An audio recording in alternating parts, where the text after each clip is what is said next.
The views expressed on the previous program. No George today. No Chris today. Just me and Flea. Those of the Beasley Broadcast Group, its staff, advertisers, and if that level was any lower, I couldn't hear it at all. Biggest names. The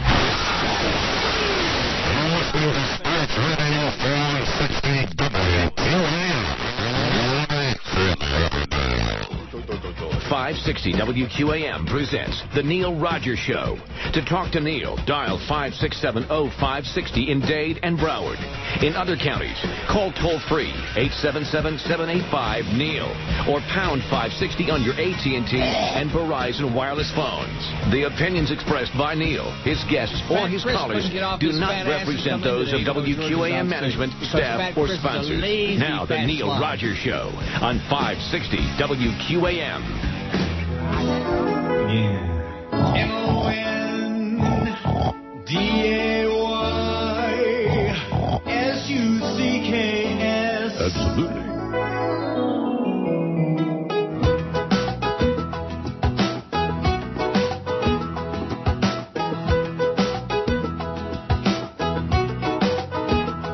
Everyone who owns some stock has been getting quite a shock.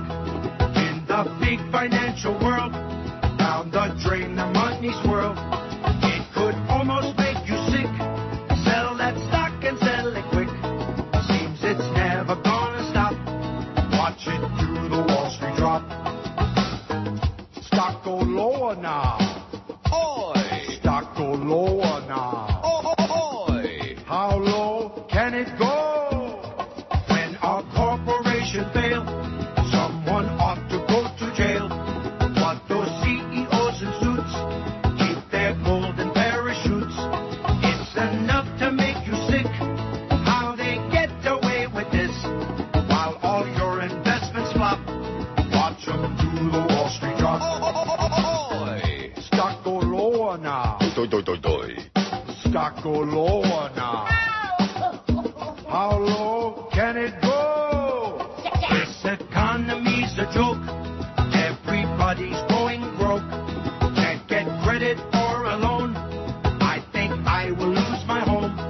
And it really makes me sick. There's no quick or easy fix. Everyone who owns some stock should be voting for Barack Obama now. Barack Obama now. Now go to the polls. La la la la la la la. La la la la la la la. La la la la la la la. La la la la la la la. La la la la la la la. La la la la la la la. La la la la la la la. La la la la la la la. Hey, don't worry, man. The Dow is up 18 points. It was up 27 when I started the sentence. 18 and a half, 24.69. Spastic. It's all over the place. Well, happy Monday to you. Flea is with us. I'm here. And that's it. Me and Flea. You know, I could just go nuts for the next 4 hours. I could just sit here and do a tirade. I mean, I just might do it. I say go for it. Freaking Clarence, you are the most useless piece of walking turd in the history of mankind. And, of course, your boss, Jolly Joe, ho, ho, ho, he doesn't like to micromanage, so he's not going to interfere with all the screw-ups that you're doing, which is why you can't complain about the numbers on this station because we haven't got any. Oh, and so I was down there for 5 days, and guess who I heard for the first time ever in my life? D.A. No. Oh. Sid the Kid. Ooh, sorry. Across the street. Oh, good God. Talk about a radio accident. Not only has he got that obnoxious New Yorkie sound, but he's got 80 million guests. Each one of them is, according to him, the greatest guest in history and his favorite person and the favorite basketball guy and just one after the other, and they don't say a damn thing. It's the most boring swill. No wonder he's got a 2-something. And nobody drops more names than him. Really? I didn't listen that long. Every time I turned back, he was going to another guest on the phone. With that obnoxious New Yorkie sound, man. Unless, even people who live in New York, a lot of them can't stand that sound, you know what I mean? That was up 52 points. Oh.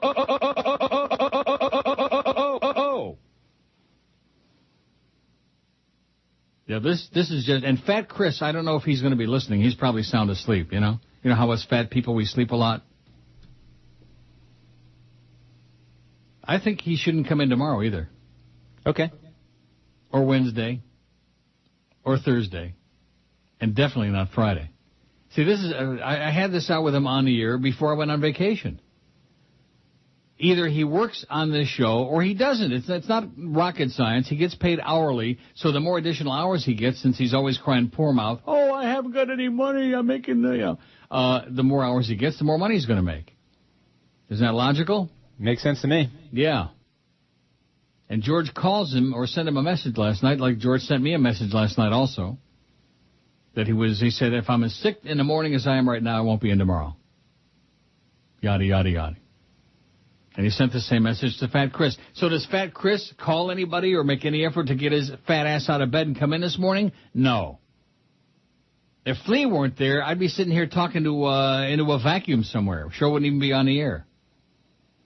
This is the kind of narishkeit, the kind of foolishness, the kind of insanity that goes on that replaces that substitutes for what we used to call broadcasting.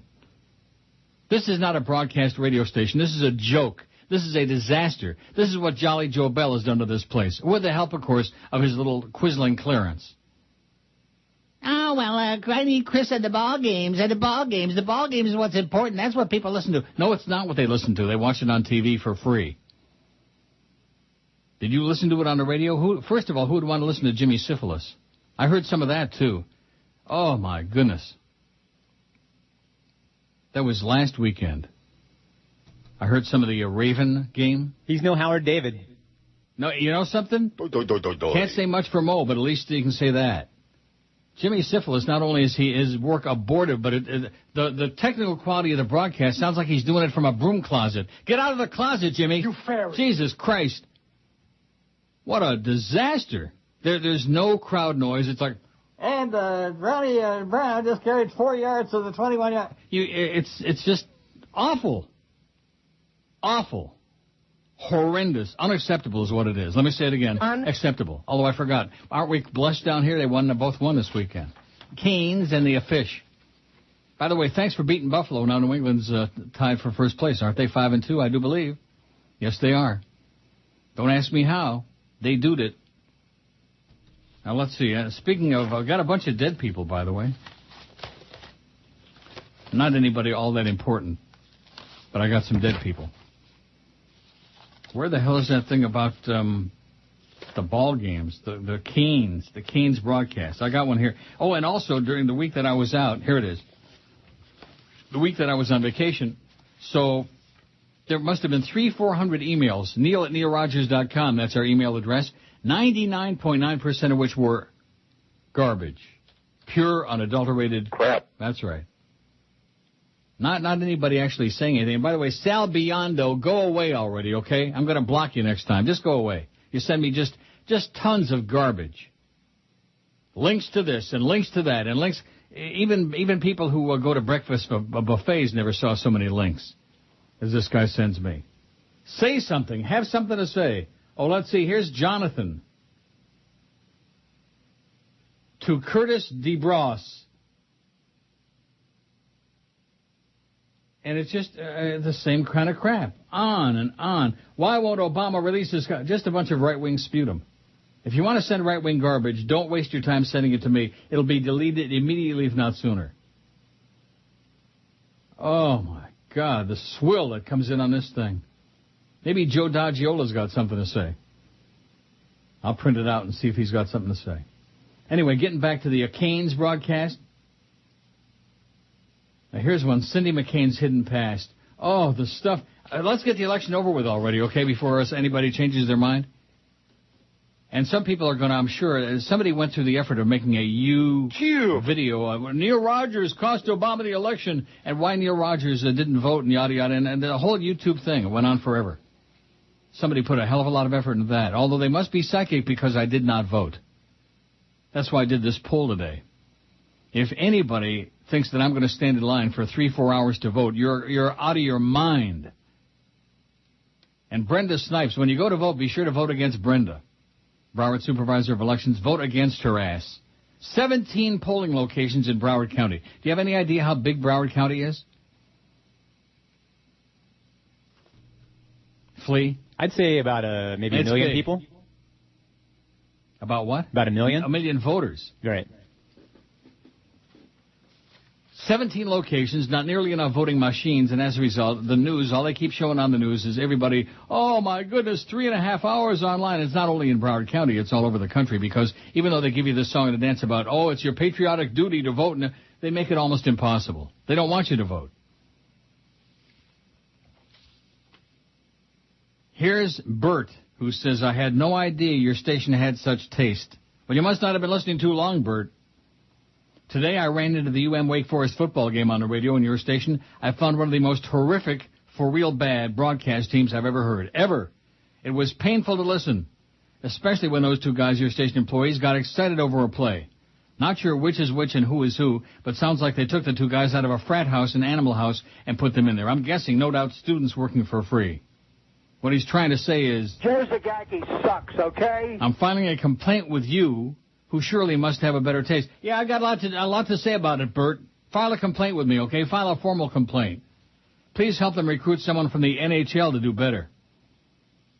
Further proof, listen to the beginning of the third quarter of the next 10 to 12 minutes and see what I mean. It's constipation at the microphone for the third quarter, which is all I heard. Amazingly bad broadcasting, says Bert. Not just bad, amazingly bad. Absolutely. Yeah, but that's what we specialize in. We've got that wall of football with some of the worst make-believe broadcasters in the history of the business. But nevertheless, we're not in the business, so why should we care? Like George keeps trying to tell me, just forget about it. Don't get excited. Don't get upset. I sat down here 8:25 this morning. For 27 minutes, I'm going, hello, hello, and Flea is on there. Hello, hello, anybody there, Neil? Hello? And I'm not blaming Flea, because thank God he's there. But you didn't know which pot to open, right? That is correct. Except the stuff that George left over that he didn't smoke over the weekend, which is probably why he's sick as it all. He's sick an awful lot, I'll tell you that.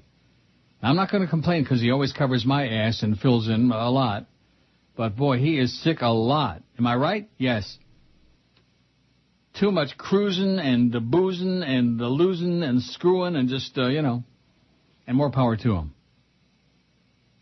I don't like to micromanage, guys. Ho, ho, ho! So I'll let Clarence do whatever he wants to do. So we have no board operator on this show. That's how important we are in the scheme of things on this radio station. Every trend, every book that's come out for the last 11 years, we've got the highest number on this station, and yet somehow, some way, we don't count. We get what, and I don't want to refer to it like Flea as like slop over, but I mean, you're not part of the show. You have a real job there, supposedly. And I would think you'd have some clout with your good buddy Joe. I did not vote. Oh, Neil, how could you? It's too bad. 12 minutes after 10 at 560 WQAM. Week after week, more and more people taking advantage of Neil's half-price deals on WQAM.com. And this week, no exception. Starting Thursday at noon, you can buy $50 certificates for $25 to the brand-new Dockers Bar and Grill, a quarter mile west of 441 on Miramar Parkway. Dockers is fast becoming an East favorite. Their nautical decor is warm and inviting, the food is hot and tasty, and the drinks are ice cold. Just wait until you try their Your Way crispy shrimp, jambalaya, teriyaki glazed salmon, and amazing chicken dishes. As for entertainment, Dockers features karaoke on Wednesdays, Texas Hold'em tournaments on Thursdays, live music on Fridays, and a great DJ playing the oldies on Saturday nights. Plus, Dockers has drink and food specials for every game and happy hour weekdays from 11 a.m. to 7, the longest in town. Call Dockers at 954-894-DOC, D-O-C-K. Go to WQM.com to buy $50 certificates at half price, just $25, starting at noon this Thursday. The biggest names. The best talent. This is Neil Rogers. Sports Radio 560 QAM. The sports leader. No portion of this program may be reproduced without the express written permission of WQAM BZ Broadcast Group, Incorporated. I know that the Lord even loves Neil Rogers. This is Eyewitness News. Senator John McCain is vowing to, in his words, whip Obama in their third and final presidential debate. Now, my friends, what America needs in this hour is a fighter. I've been fighting for this country since I was 17 years old, and I have the scars to prove it. We have to fight. I will fight every moment of every day. I'm not afraid of the fight. I'm ready for it. The Vietnam veteran also issued a challenge suggesting that he and Obama be dropped naked into a forest with only a hunting knife to see who comes out alive. We'll be right back. All right. It's 10:17 at 560 WQAM. You didn't vote, Neil? Oh, my God. What if he loses by one vote? First of all, if I would have stood in line for 3.5 hours, they probably won't count my vote anyway. And let me also say this. It's a good thing I was down there for 5 days to get the local flavor. Or everybody's always telling me, oh, you're out of touch, you're out of touch. You know something? Touch this. If there is a worse major market newspaper than the South Florida Sun Sentinel, I've never seen it. You know how much that paper weighs? About a half an ounce, the Monday through Saturday edition. Sunday, they got to get all the ads in, so they send you like 40 pounds of sogging, wet, soaking ads. But Monday through Saturday, you could lift that newspaper with your pinky. It's stinky, the Sun Sentinel. Fort Lauderdale needs a real newspaper. Oh! Come on, somebody out there, start a newspaper. Get that gelatin thing with the Jell-O. Did you ever do that when you were a kid? Print that stuff with, whatever they call that, with that purple ink? No, I don't think so. No, well, you grew up in a different era from me. I grew up in a simpler, Ozzie and Harriet. I also grew up in a town that had a good newspaper, the St. Pete Times. Yeah, St. Pete Times is sensational, especially compared to the Herald, and especially the South Florida Sun Sentinel. Oh, and by the way, if you're looking for a ball game score in the Sun Sentinel, if the game ended after like 9:30 at night, forget about it. You're not going to see it. Because the paper goes to bed. They go schluffing at 9 or 10 o'clock at night, and so they don't have any late scores, meaning if the game ended like at 10:30 or 11 o'clock, forget about it. World Series games, hockey games, any games, not going to see it in the Sun Sentinel. What they've done to that newspaper is criminal. I think Joe Bell must be running it. Your good buddy Joe Bell. And didn't you say the last time that you were on the air with me that Joe Bell was just as big of a jerk over on the West Coast? Didn't you say that? No, I said less, actually. Oh, he was less of a jerk over there. Yeah. And what happened when he came over here? I'm not really sure. Like I said, over there, he didn't know the format that well, so he stayed away from it. Oh, and he knows this one? Well. He doesn't like to micromanage, Flea. Ho, ho, ho, ho, ho, ho. In other words, he doesn't know his fat ass from his elbow. That's what he's really trying to say, and that's obvious. Can't complain about the numbers, Joe. We don't have any. We suck. Can't complain about the audience. It doesn't exist. And what we're up against, I mean, my God. Have you ever heard the guys that got in midday over there across the street? No, I have not. Sounds like ding-dong school. Sounds like a couple little kids playing radio. Oh, I found a microphone. Let's put Gildy on with these guys, okay? Just absolutely unacceptable. Well, my new favorite show is Cephalo on IOD. Yeah. Jimmy Syphilis talks right-wing politics sports. Jimmy, I'm going to tell you, you are just a tragedy, an embarrassment. Here's an email. There's a few of them trickling in. Not a lot. 300 or 400 over the weekend, or over the week that I was gone. And I came back and I looked at that and I thought to myself, wow, there's going to be a lot of material for Monday morning. Guess what? No. 99.9% of that stuff was pure, unadulterated crap. Just garbage. Here's one from John who says, in Fort Lauderdale, have to disagree with you ever so slightly about Jerk Street, who did the game Saturday with old Brent. He's a pretty good-looking guy, as Geldy used to say. Who cares what he looks like? He's just a motor mouth. And don't forget, Neil, he used to wear a jockstrap at Ohio State. He's big, Neil, bigger than both of us. And P.S., those Hurricane football broadcasts are dreadful. Understatement of the century, they're dreadful. And didn't you tell me that the Beast is doing something instead of a Jesse Agler? What broadcast is that? The Beast anchors the pregame show. And for what, the Hurricanes? Yeah, they do a 4-hour And that's because Hurricane. he's Clarence's boyfriend. Jesse Agler, who's a real broadcaster and got a good voice and like a good guy, we don't want to put him on there because he sounds too professional. So let's put all of Clarence's boyfriends on there. How long have we been telling you that? Screaming about it on this station. Clarence and his boyfriends, the UM fraternity, and Clarence didn't even go to school there. That's the best part. That's another way of saying... I have no life. Right. Pathetic, Clarence, you idiot, you simpleton. I'm going to tell you, if you're over the age of 100, there's a place you're going to love. I had a good time the week I was down there. Hard Rock is great. Pompano Park, there were some people there, few. They're doing better than the other. I read the article in the Scum Sentinel. It's easy to read the whole paper, taking a Joyce. From cover to cover, from front to back, all the sections. You can read the whole thing in 30 seconds or less. Who are you people that are running that alleged newspaper now? What kind of a joke is that thing? There's nothing to read in it. It's about 8 pages, the whole damn thing. They've got 4 sections. Each one is 2 pages. Piece of turd, the Sun Sentinel. But at any rate, there was a thing in there about the slots and about how business is way down with the economy. Nobody's got any money. Sarah's going to help us out, though. Now he is for a tax credit. There you go. Dow's down 53 points. It's hovering. It's like undecided. Coconut Creek, Seminole Casino. Now, I'd heard a lot about that place, and I remember one guy won a couple $1 million there on a slot machine a couple of years ago. Isn't that the one? Yes. Well, what would you know? And don't feel like you have to sit there silent because you're it. Oh, I'm here for you. Yeah, I can tell. Oh, God. This is unacceptable, Joe Bell. Un-effing acceptable, you idiot. And as far as Fat Chris is concerned, we're shopping for a new board op. Went through the whole thing before I went on vacation, thought we had it straightened out with him. He was going to be here every day, and if they had to push him on to ball games on the weekend, he could either butch up and say, I can't do it, or he could work 7 days, whatever. He needs the money.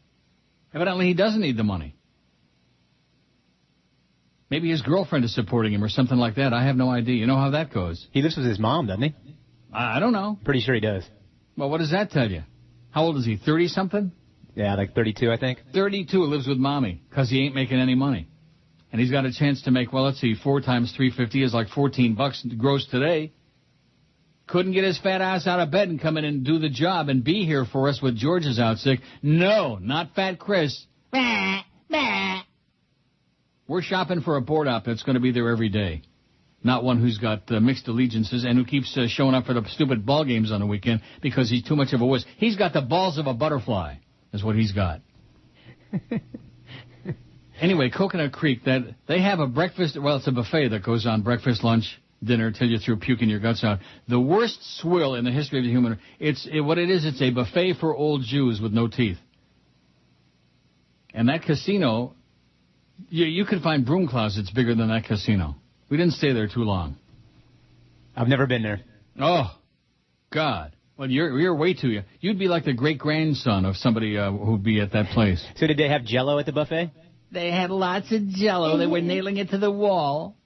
They should have nailed most of the people there to the wall. Oh, my God. It made me feel good. I felt like a teenager there. By far and away, the youngest people in that place. It's the Seminole. The other one, the Hard Rock, is great. And people go there because there's stuff to do. There's good restaurants there. There's Johnny Rockets. You ever go to Johnny Rockets? Yeah. I love that place. I don't like their onion rings, though. I don't know. The Asian place there is good, too. Tattoo. It's really good. Is it really? Now you tell me. Because I don't know if I'm coming back anytime soon. I sure doubt it. I had a pretty good time, actually. But Seminole Coconut Creek. Stay away from it, you geek.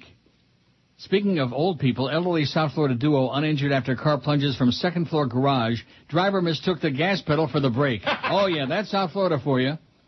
In Hallandale, an elderly woman and man whose car dove off a second-floor parking garage and landed on a vehicle below suffered no injuries, authorities said last week.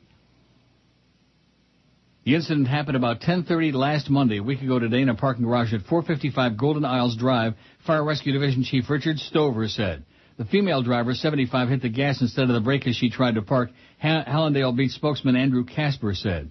She was supposed to pump the brakes, but instead hit the gas and went over the edge.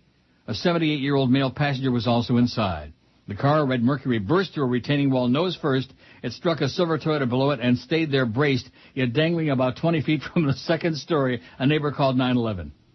Paramedics rushed to the garage. The Mercury's occupants told Hallandale Beach firefighters they were okay, so authorities called for the Broward Sheriff's Fire Rescue Technical Team to come extricate the pair using special equipment. The woman and man were not hurt, he said. A tow truck hauled the Mercury out of the garage. Only in Hallandale. Biggest names. The best talent. And maybe Coconut Creek. Sports Radio 560 QAM. The sports lead. The biggest names. The best talent. It's the big dog, Joe Rose. Weekday morning, 7 to 10. Where South Florida sports Always matters. always matters. Sports Radio 560 QAM. The sports leader. I broke in through her bedroom window and 5 a.m. to dip my wig. Now what I do was criminal, but that ain't nothing new if you play for the fish. I guess my girlfriend forgot to tell me that this other bitch was someone else's wife. Oh man, her surly husband was mean and healthy, and I found out when it chased me with a knife. Why didn't that bitch tell me? It was too dark to see. She be in bed with her husband, and that scares the out of me. Feet don't fail me now. Haven't lost it, I'll tell you that. 10:32 at 560 WQAM. So you thought that the story from Hallandale was good, huh? That was pretty good. Here's one from Sunrise. Headline, retiree plows car into Sunrise condo building. An 88-year-old retiree whose license had been revoked indefinitely plowed his car into balcony supports at a Sunrise Lakes condo Wednesday, temporarily displacing some residents of the three-story building, police and condo officials be saying. Sunrise resident Irving Liss was notified in early October his driver's license was being revoked, according to the Florida Department of Highway Safety and Motor Vehicles. The revocation went into effect the very day of the accident, state records show. Liss's license had been suspended since January 2006 for failure to pass a driver's license exam, according to the state. He's definitely at fault for the accident, said Sunrise Police Lieutenant Brian Garrity. Police said Liss and his wife, Estelle, 83, a passenger, were pulling their blue Chrysler sedan into their usual parking spot at Sunrise Lakes Phase 3, Building 73, at 8:35 a.m. when something went awry. The car suddenly lurched forward, jumped the curb, and knocked out two vertical supports, rendering portions of the building unsafe, Garrity said. Lisa and his wife were taken to Westside Regional Hospital as a precaution. It sounded like a bomb hit the place, said Howard Pocattillo, building captain of the 36-unit complex at 8880 Sunrise Lakes Boulevard. Boy. Now there's going to be several tenants who will be evacuated for several days. Charges are pending. List could not be reached for comment. The driver stated it was that his leg fell asleep. Maybe he missed hitting the brake and hit the gas. This is very common. Yeah, which pedal makes the car stop and which one makes it go? Oy vey. And they were probably on their way back from Coconut Creek. I have never in my life, I mean ever, seen such a crowd of walking dead as in that place. It was just, and the food in that buffet, oh, my God. The only thing missing was the glass of Polident on the table. I want to go back for a refund. And the thing was only like $5 a person. Whoever heard of a buffet for $5? Am I right? Well, there you go. And well worth it at half the price. So what do you hear from Fat Chris? Anything? Is he coming in tomorrow? I haven't heard. I'm assuming he'll be here tomorrow. What? I'm assuming he'll be here tomorrow. Let me tell you this. If you and I can do the show, how come George and I can't do the show? You know, they've been trying to do this for years to eliminate a position and save some money, being the cheap bastards that they are. Here's an email from Mike who says, this whole break, all they did is run a Big O commercial over and over on the internet streaming. Really, really weak, it says. And Mike gives me like 6 different numbers. Go away, Mike. I don't want your phone number. Now, let's see. Here. Oh, great. I hope we get a lot of emails today from the fake Fat Chris. Oh, I hope we get many. Here's one. I'm printing it out right now. Aren't you breathlessly waiting? Yes. Brian, Peg, and Mustard, the Wonder Dog, said you can call in for an absentee ballot. My mom, who lives in Port Richey, called in. They're getting the ballot spelled wrong. Just overnight it back. Every vote counts, but glad to have you back. I'm not voting. In fact, I got an article here I just printed. One of these 6 articles in the Sun Sentinel today. Long lines and early voting sites in Broward continued over the weekend, with waits Sunday afternoon topping 4 hours at some locations. 4 hours. What kind of a fool stands in line for 4 hours to wait to vote? I mean, I know we want to get the damn Nazis out of there, but for crying out loud. Give us a chance. Johnny Dark says, thank goodness you're back. George is ponderous on the air. I'd rather hear Rocco bend over. How about them Dolphins? They got a shot. Yeah, they ought to be shot. And what's this about Wayne is selling part of the team? I didn't see that because I really don't care. He sold half already. Yeah, I knew that, but he's selling more of it? Yeah, I think he wants out completely at some point. No. Because one of these emailers said something about Rush Limbaugh is buying part of the team. Wouldn't that be something? I have not heard that. Well, they already got Jimmy Syphilis on there to lift the right wing. And, of course, Mad Dog. Oh, boy, how his stock has fallen. Not just his numbers have fallen, but his stock in the universe with his right-wing tirades. 648 votes on the poll today. Now, let's see. I didn't give the result from George's poll over the weekend. He'd be really PO'd about that, wouldn't he? No. He wouldn't care. Don't tell me I already Schmidt canned the poll from. I can find it again. Wouldn't that be bad?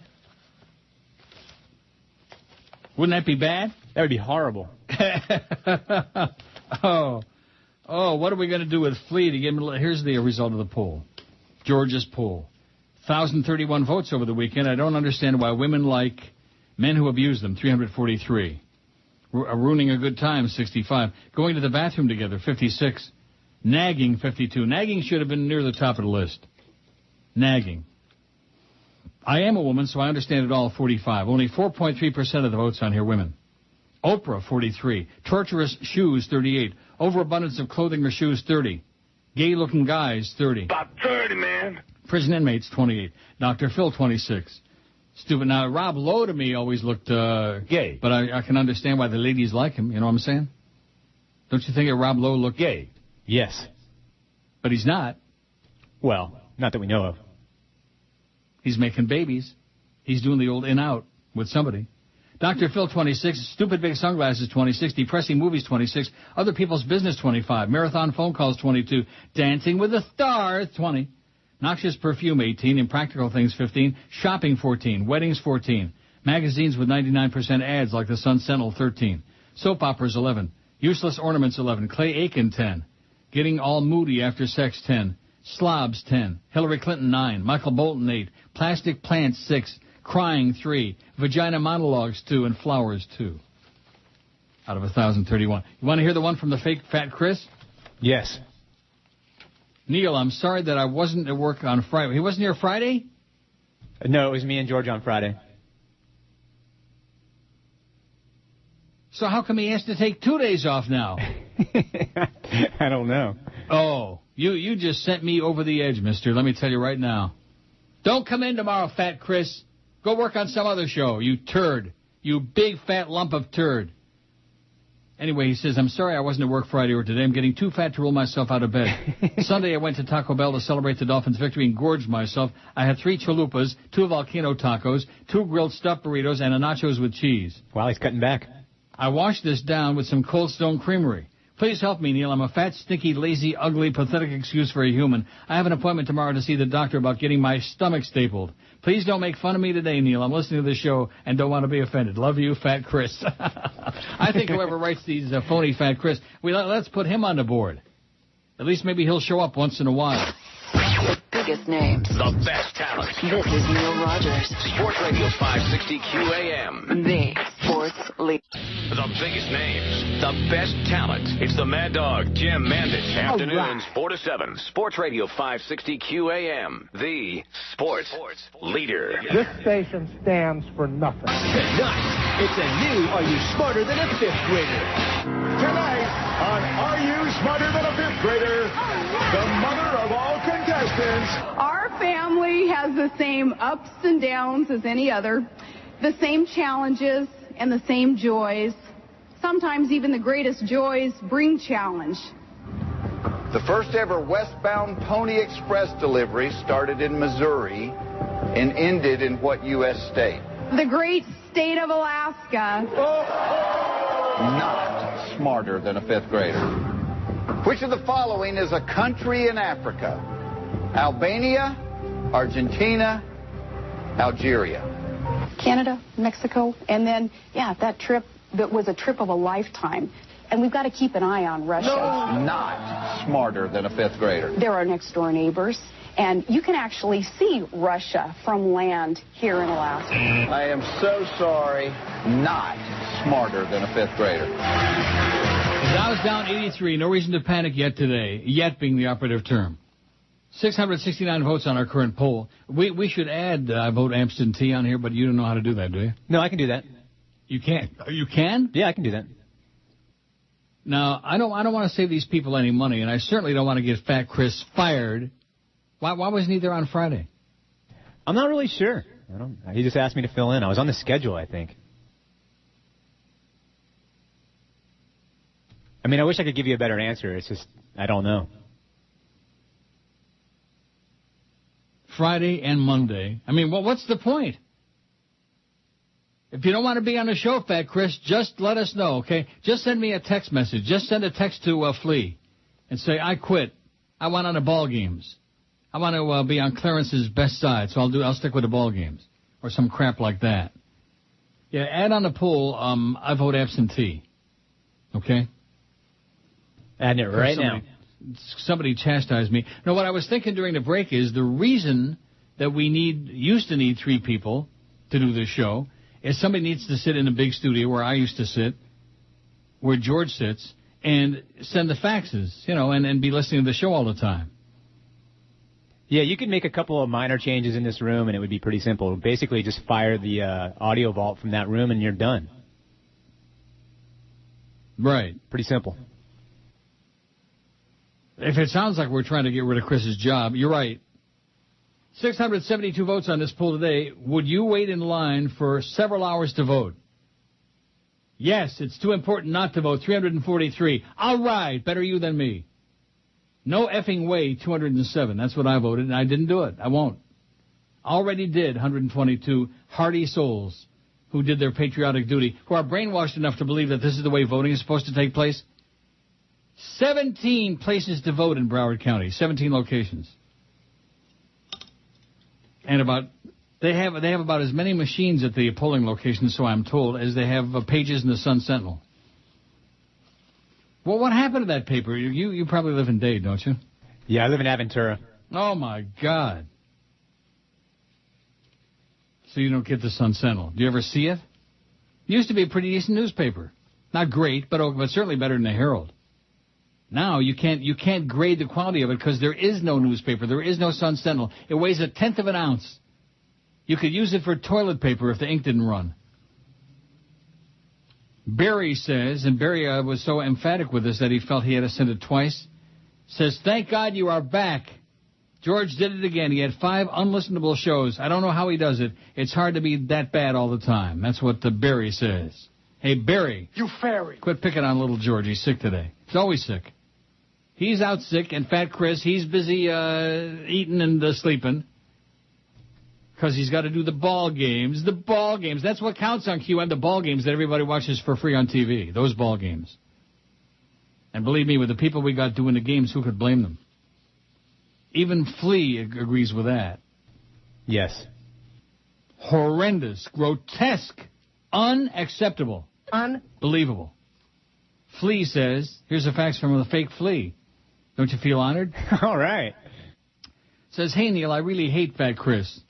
Every time I pass him in the office, he smells like an old can of tuna fish. He's always sweating, and it's really starting to bug everyone in the building. Please get rid of him and hire me to take his place. I love you, Neil. We could be great together. See, whoever sent this doesn't realize that Flea can't afford to take the pay cut. No, that'd be a big pay cut. A huge pay cut from the big bucks that he's siphoning out of there for promotions director, which there are no promotions. It's a joke. Right. To whatever. To working for $3.50 an hour on it. Although look at all the free food you used to get. Used to being the operative term. Yeah. I saved that. I threw out a whole bunch of stuff from a big pile I had over here on my right. I got 2 piles. The pool pile and stuff like that. Oh, here it is. I didn't want to Schmidt can this. I may frame it. I may sell it on eBay. The memo, July 9th, 2008, to all staff from Josh Darrow, carbon copy Jolly Joe Bell, Ray Food Delivery. From this point moving forward, all food ordered at the radio station must be bought and paid for. We can no longer receive food free of charge. Any food or restaurant mentioned on the air must be tied to a sales or promotions program. You can still talk about restaurants and food on the air as long as it relates to legitimate show content. This was one of the lowest blows in the history of the business. This goes to show the anti-human kind of sentiment that resides in the big bowels of Jolly Joe Bell. Because, even though Clarence wrote the memo, you know who was behind this, don't you, Flea? Absolutely. And who was that? That'd be Joe Bell. That would be your good, close personal buddy, Jolly Joe Bell. The Antichrist, the fat Antichrist. Big, fat turd on two legs, Jolly Joe Bell. Has come into this radio station and wrought a path of destruction and rape and plunder, the likes of which has never been seen.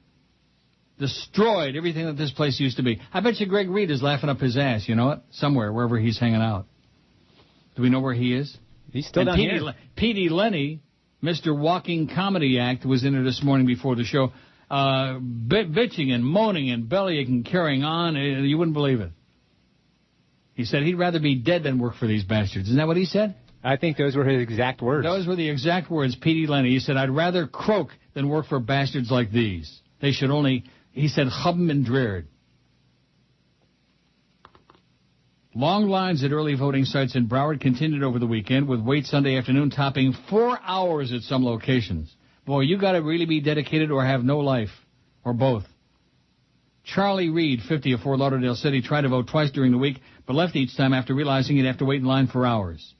On Sunday, he said he wouldn't turn back without casting his vote at the Broward Main Library. I would wait all day if I had to, he said. That's how pissed off and fired up the public is. County officials said roughly 12,000 people cast ballots during the 5 hours of voting Saturday. It isn't known yet how many turned out during 3 hours of voting yesterday. There were 3 hours of voting, and yet some people had to wait for 4 hours. Now, can you figure that out? Waits at the 17 early voting locations Sunday range from an hour and 30 minutes at the Davie Cooper City Branch Library on Southwest 82nd Ave to 4 hours and a half at the Tamarack Branch Library on West Commercial Boulevard. The polls closed at 4 p.m. However, the voting continued at some locations to accommodate those standing in line. It damn well better accommodate those standing. Can you imagine if you stood in line for 3.5 hours and they came and said, oh, sorry, we're closing down now. Come back another day. See you on the 4th. At the Hollywood Library near City Hall, voters began queuing before 10 a.m., though the doors wouldn't open for another 3 hours. By 2 p.m., the line had grown to about 400 people, and it snaked around the building. There was a snake around the building. A big, ugly snake, and it looked just like... Joe Zagacki. Yeah. And here I always thought that he looked more like old Penis Face, myself. Do you ever meet Joe Zagacki? Yes, I have. Am I right? Does he look like Penis Face? Yeah, I would say that. So far, the turnout in Broward has been heavily Democratic. Support for Barack Obama seemed a big draw to many of the voters lined up in Hollywood. Dofton Grant, an Obama supporter from Hollywood, had a succinct answer when asked why he would wait more than 3 hours to vote. We have a lot of things that need to be fixed, he said. Hey, guess what? We need to vote for a new president of QAM. We have a lot of things that need to be fixed, including Clarence's rectum. Several people interviewed said they didn't mind long waits. When you see the economy the way it is, unemployment, we need to just change what we've been doing, said Donald Jones, who lives in Hollywood and works as a road ranger in West Palm Beach. My 6th grade teacher in Canandaigua, New York, his name was Donald Jones. 6th grade, something teacher, I don't know what he was. Social studies. They still call it social studies? Yeah, I think so. Oh, really? Yeah, I believe they do. In South Florida, they call it antisocial studies. With more than 80,000 people casting ballots in the first week of early voting, Broward's on track to meet projections of 80% turnout for the election, the highest rate since '92. Susan Washington, 46, of Fort Lauderdale, said she felt giddy after voting, despite waiting 2.5 hours. Washington and her husband said they spent their time talking and engaging with other voters at the main library, where officials have been allowing people to wait in the air-conditioned auditorium. Delay times now are posted on both the county and elections office websites. The county hotline, 311, provides the same information to callers. For people who want to avoid lines, election officials will accept requests for absentee ballots through Wednesday. Early voting continues today. Started at 10 o'clock this morning. It's going on right now. Get out there and stand in line. Schlep along, baby. In Dade County, it starts at 11 a.m. Well, it starts in 6 minutes, so get online right now, all you old green tooths. Like I said, stay home and play dominoes. We've had enough fascism already, okay? Maybe Batista was a good guy, never stole a freight train, but we don't want no more fascists. Fascista, fascista. Elizabeth says, please know that Brenda Snipes is not responsible for a limited number of voting sites or hours in Broward County. It's the result of the Republicans in the state of Florida. And it's got an article from the Herald about, is the legislature to blame for long early voting lines? Saying early voting cost too much money with rules that weren't uniform, Republican legislatures did something 3 years ago. It's chopped off. To set new statewide standards, limiting the number of polling sites and their hours of operation. Those revamped rules trimmed early voting from 12 hours a weekday to 8. During the first presidential election since fat-ass Governor Jeb Bush signed the bill in 2005, the new laws' effect can be seen throughout South Florida. Exhausting lines at polling sites in Dade and Broward that led voters to miss work, senior citizens to beg for chairs, and voting advocates to question why some are being disenfranchised.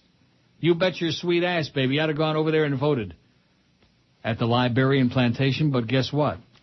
When I saw in the news 3.5, 4 hour wait, I said, I want Obama real bad, but I'm not, and I could lie. I could say I went over there and voted. And then I come back here and I see that YouTube thing that somebody put together. Neil Rogers cost Obama the election. He didn't vote. It's a whole long, complicated thing, you know. Somebody who with no life put a lot of effort. And by the way, speaking of somebody with no life, you remember the guy that was supposed to help me out with our website, kept telling me that our NeilRogers.com was a piece of crap. It was old. Remember that guy, Richard Romer? Never heard from him again. I keep looking every day. I keep looking, Richard, for your astute observations and for your suggestions and etc. Nada. The biggest name. Not a word. The best talent. This is Neil Rogers. Sports Radio 560 QAM. The sports leader. The biggest names, the best talent. You're listening to Sports Radio 560 WQAM. Miami, Fort Lauderdale. This is the Neil Rogers Show. This is your brain. Any questions?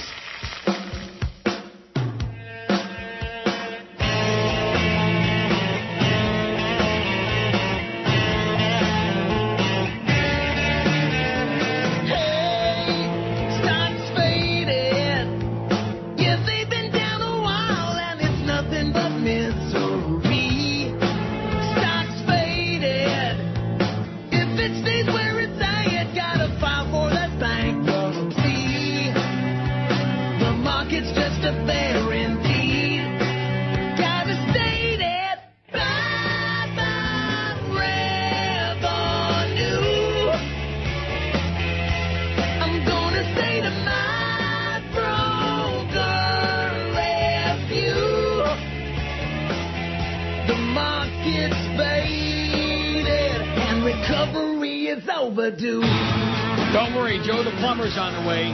He's got his plunger, baby. Let's go to Woodbine and plunge our guts out. 11:01 at 560 WQM. Let's take a look at that schedule if we must. Now, come on. We got the Big O from 2 to 4 back for our part 2 of his extravaganza today. In spite of incredible public outcry and protest and revulsion. 4 to 7, Mad Dog is at Hooters in the Pines. Dolphins tonight, 7 to 8. And then the World Series Game 5 at 8 o'clock tonight. So it's 3-1 for the Phillies. I went to bed last night. Yep, they're up 3-1. Oh, but and I see they pounded the crap out of the Rays 10-2. They took the devil out of the Devil Rays. What a shame that is. Yeah, even the Phillies pitcher hit a home run last night. Yeah. Well, you got a bet on the Phillies? Is that it? You sound awful happy about it. No, I'm kind of sad because I'm from Tampa. How about those Patriots knocking off St. Louis? Another girls' team. Man, what a schedule we got this year. Thank God for that. And Denver. Oh, my God. Denver's worse than the Dolphins. We'll find out this Sunday. What? We'll find out this Sunday. We'll find out what? It's the Dolphins in Denver. Oh, are you kidding me? That's a gimme. Denver should just forfeit. That Cutler kid, the quarterback, he makes Matt Castle look like Bart Starr. I'm telling you, that's how bad he is. That kid is pathetic. John says, longtime listener since the Zeta days from Pompano Beach, have been living in Dublin, Ireland for the past 6.5 years. Don't miss living in South Florida, but visit twice a year. Florida is good only in small doses. Yeah, I would agree with that. I had a pretty good time for 5 days, and that was it. Besides my doctoring trips and stuff like that. I received my absentee ballot and voted for Barack. Absolutely no support for McCain-Palin ticket over here. I know you spend time in Europe. I recommend Dublin in July, August, and Palma, Mallorca well. Enjoy the show on your website. Keep up the good job. Best regards, John Rankin. Thank you, John, but I'm not going to Dublin. Too many Irish there. Too many pasty Irishmen. Too many drunken whatever. Now, I just have never had any desire to go to Ireland. Do you have a desire to go to Ireland? No, but I've heard good things about it. Like what? The grass is nice. The people are friendly. A lot of four-leaf clovers. Lots of leprechauns running around. Lots of pubs. Oh, yeah. Lots of pubs. Irish pubs, Italian pubs, Russian pubs. That's a good poll question. We ought to do it again. I'd like to go to Prague. Yeah, me too. I've never been there. I have a friend who went there, and he said, kind of boring. Kind of boring.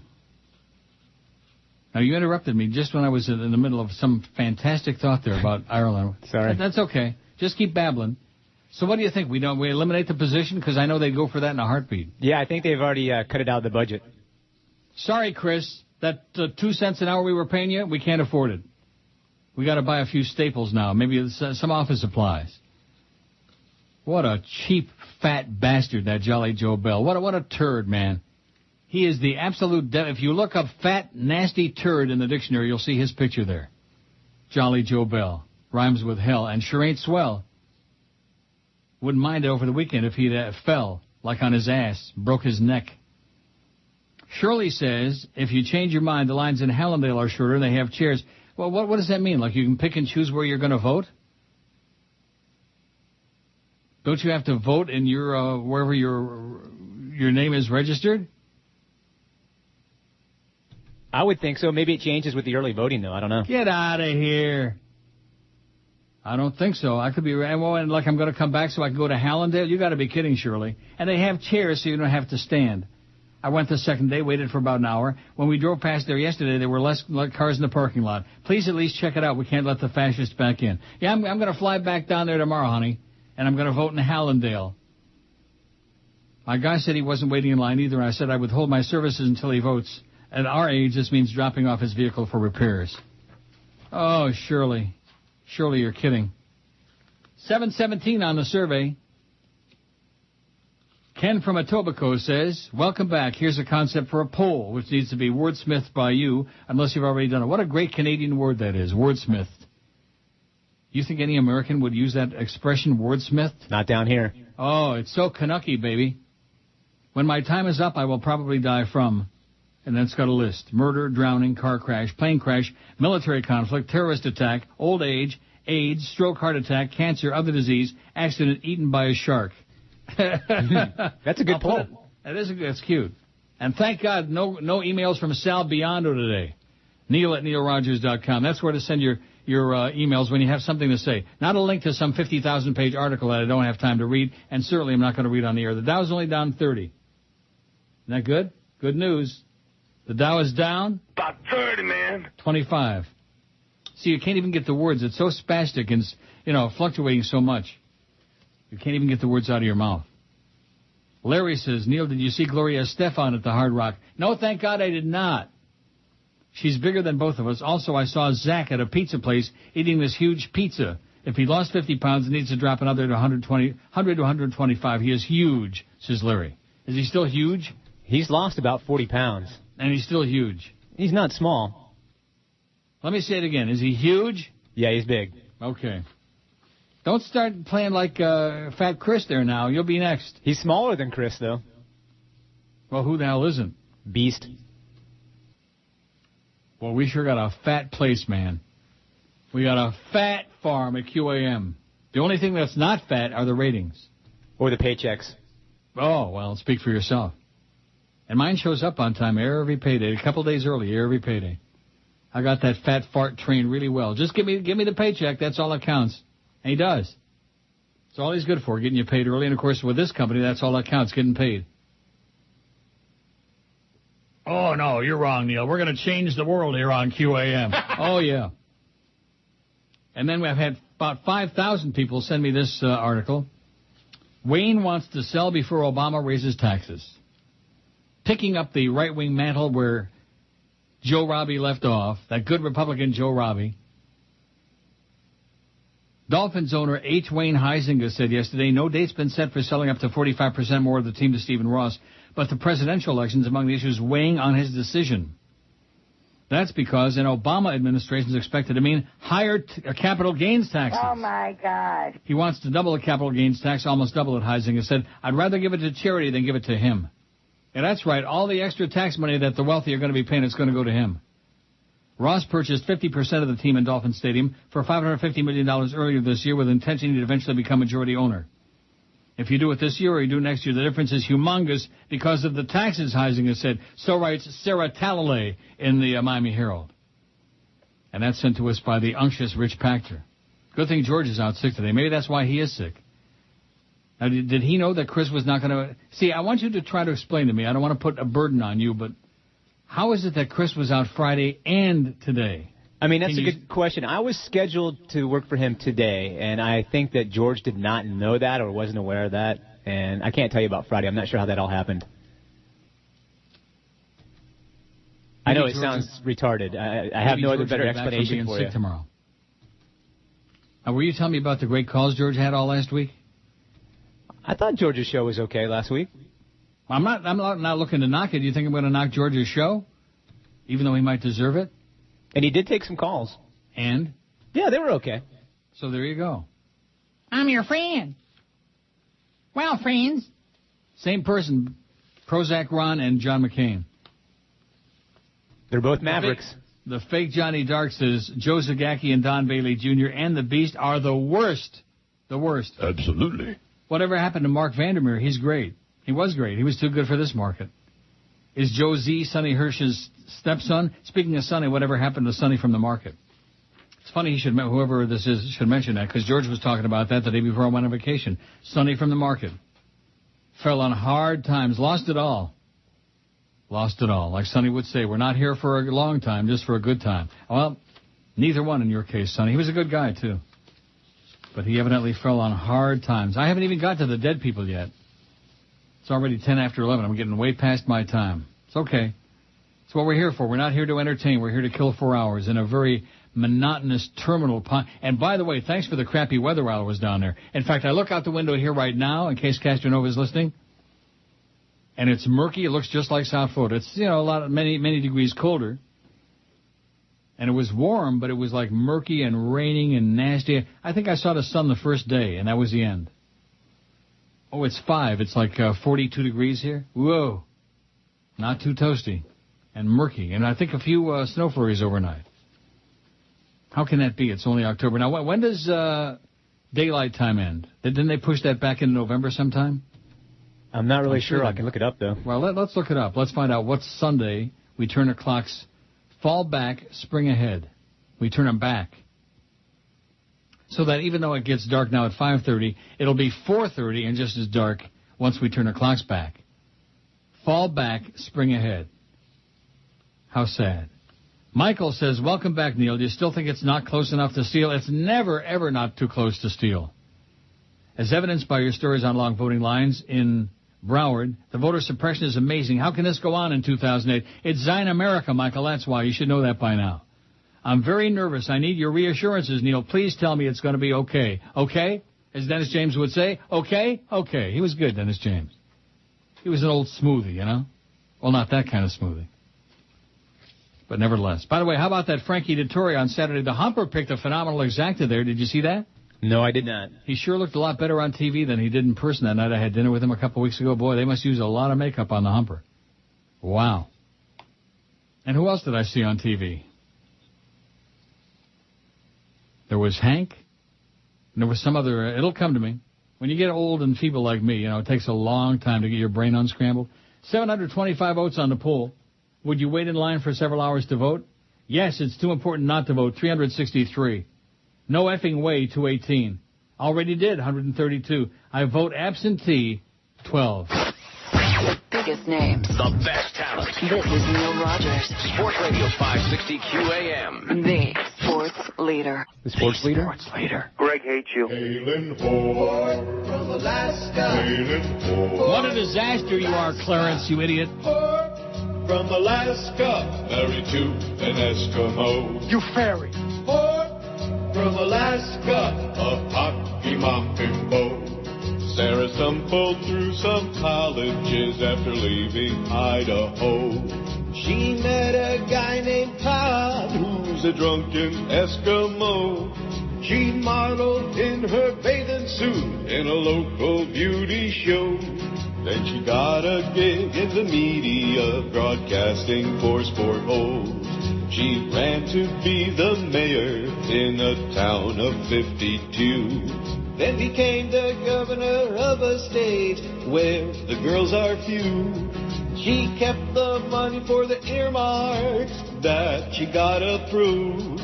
And Sarah named her children Trick and Track and Diggity Doo. Where the bathtubs are filling up with crank in Wasilla. Or from Alaska, married to an Eskimo. Or from Alaska, a hockey mom bimbo. You fairy. 11:18 at 560 WQM. So we're getting all the answers on the email. Thank God I came up with that email nonsense. You know what? Yes. It's true. It's true. Now, did George do a lot of emails or not? No, I don't think he read any emails last week. Really? Anyway, Dave, New York City Dave says, we turn the clocks back this Saturday night, Sunday morning. Wish me well, New York City Marathon on Sunday. Hey, good luck at the New York City Marathon on Sunday, New York City Dave, whoever you are. So this coming weekend, I knew it was coming. Oh, boy, it's going to be finster. It's going to be getting dark so early, you're going to wish you were never born. Why can't they just have daylight time all year long? And especially, in Florida it doesn't make that much difference. But yeah, and daylight savings time ends this Sunday. It's the first Sunday in November. What did I just get you saying? Oh, yeah. Well, you're correct. How'd you like to finish the show on your own? No, not so much. I think that would be a treat. Here's Flea. Anyway, they should have daylight time all year long, and especially up north when there's ice and snow and sleet and the roads are covered with mung, and it gets dark real early in the middle of rush hour. Well, that's no good.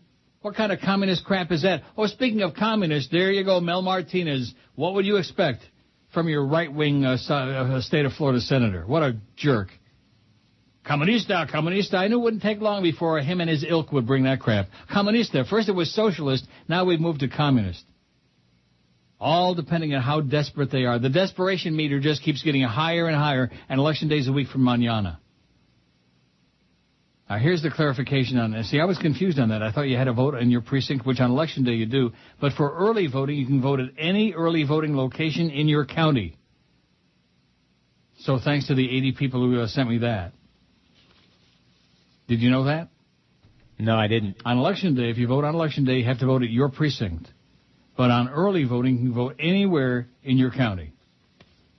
So I could have voted anywhere in... No!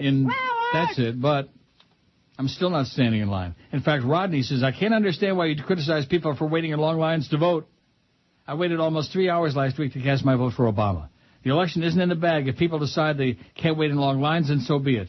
But to belittle those of us who haven't taken the national polls granted is pretty astonishing, especially coming from somebody like yourself who feels we should vote early and often. Yeah, I feel you should vote early and often. I said I'm not going to wait in line for hours and hours. First of all, it's just me. I have no patience. I don't like standing in line for like 2 minutes at the checkout at the supermarket. I don't like lines, okay? Unlike your president likes lines. 740 votes on the poll, 740. Isn't there some station on the dial, 740? I think there is. Another one of those 50-watt jobs. Michael says, I vote by absentee. It's the only way to do it. That way there's a paper trail. A paper trail. Good for you, Mike. Thank God we're going to get this over a week from tomorrow. Everybody go out and vote for Obama 2-3 times. Stand in line over and over again. Here's the dead people. James E. Riley, 60, who created the campy soap opera Passions and twice served as head writer on The Days of Our Lives, died October 12. The news takes a long time to get around. At a New York City hospital from complications following cardiac surgery. Born in 1948 in Bountiful, Utah. Riley once said he learned the art of storytelling while visiting his grandfather's TV-free home in Ireland. Every evening, Grandpa would end a 2-hour story with a cliffhanger. Riley wrote for General Hospital and The Young and the Restless and was named head writer at Guiding Light in 1990. With his Guiding Light writing staff, he won a Daytime Emmy in 1993. He moved to NBC's Days of Our Lives in 92, came up with non-traditional storylines that included satanic possession of the show's main heroine. He left the show in 97 to create Passions And you had to be doing heroin to watch that show. It just, it was fun. So the show is dead, and so is he.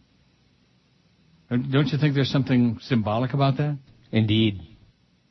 The show goes off the air, and the guy who created it died. After Passions debuted on NBC in 1999, the soap opera became known for outrageous and paranormal plot twists, including a magic doll that comes to life. Timmy. Teenagers flocked to it, and the show remained on the air until last August.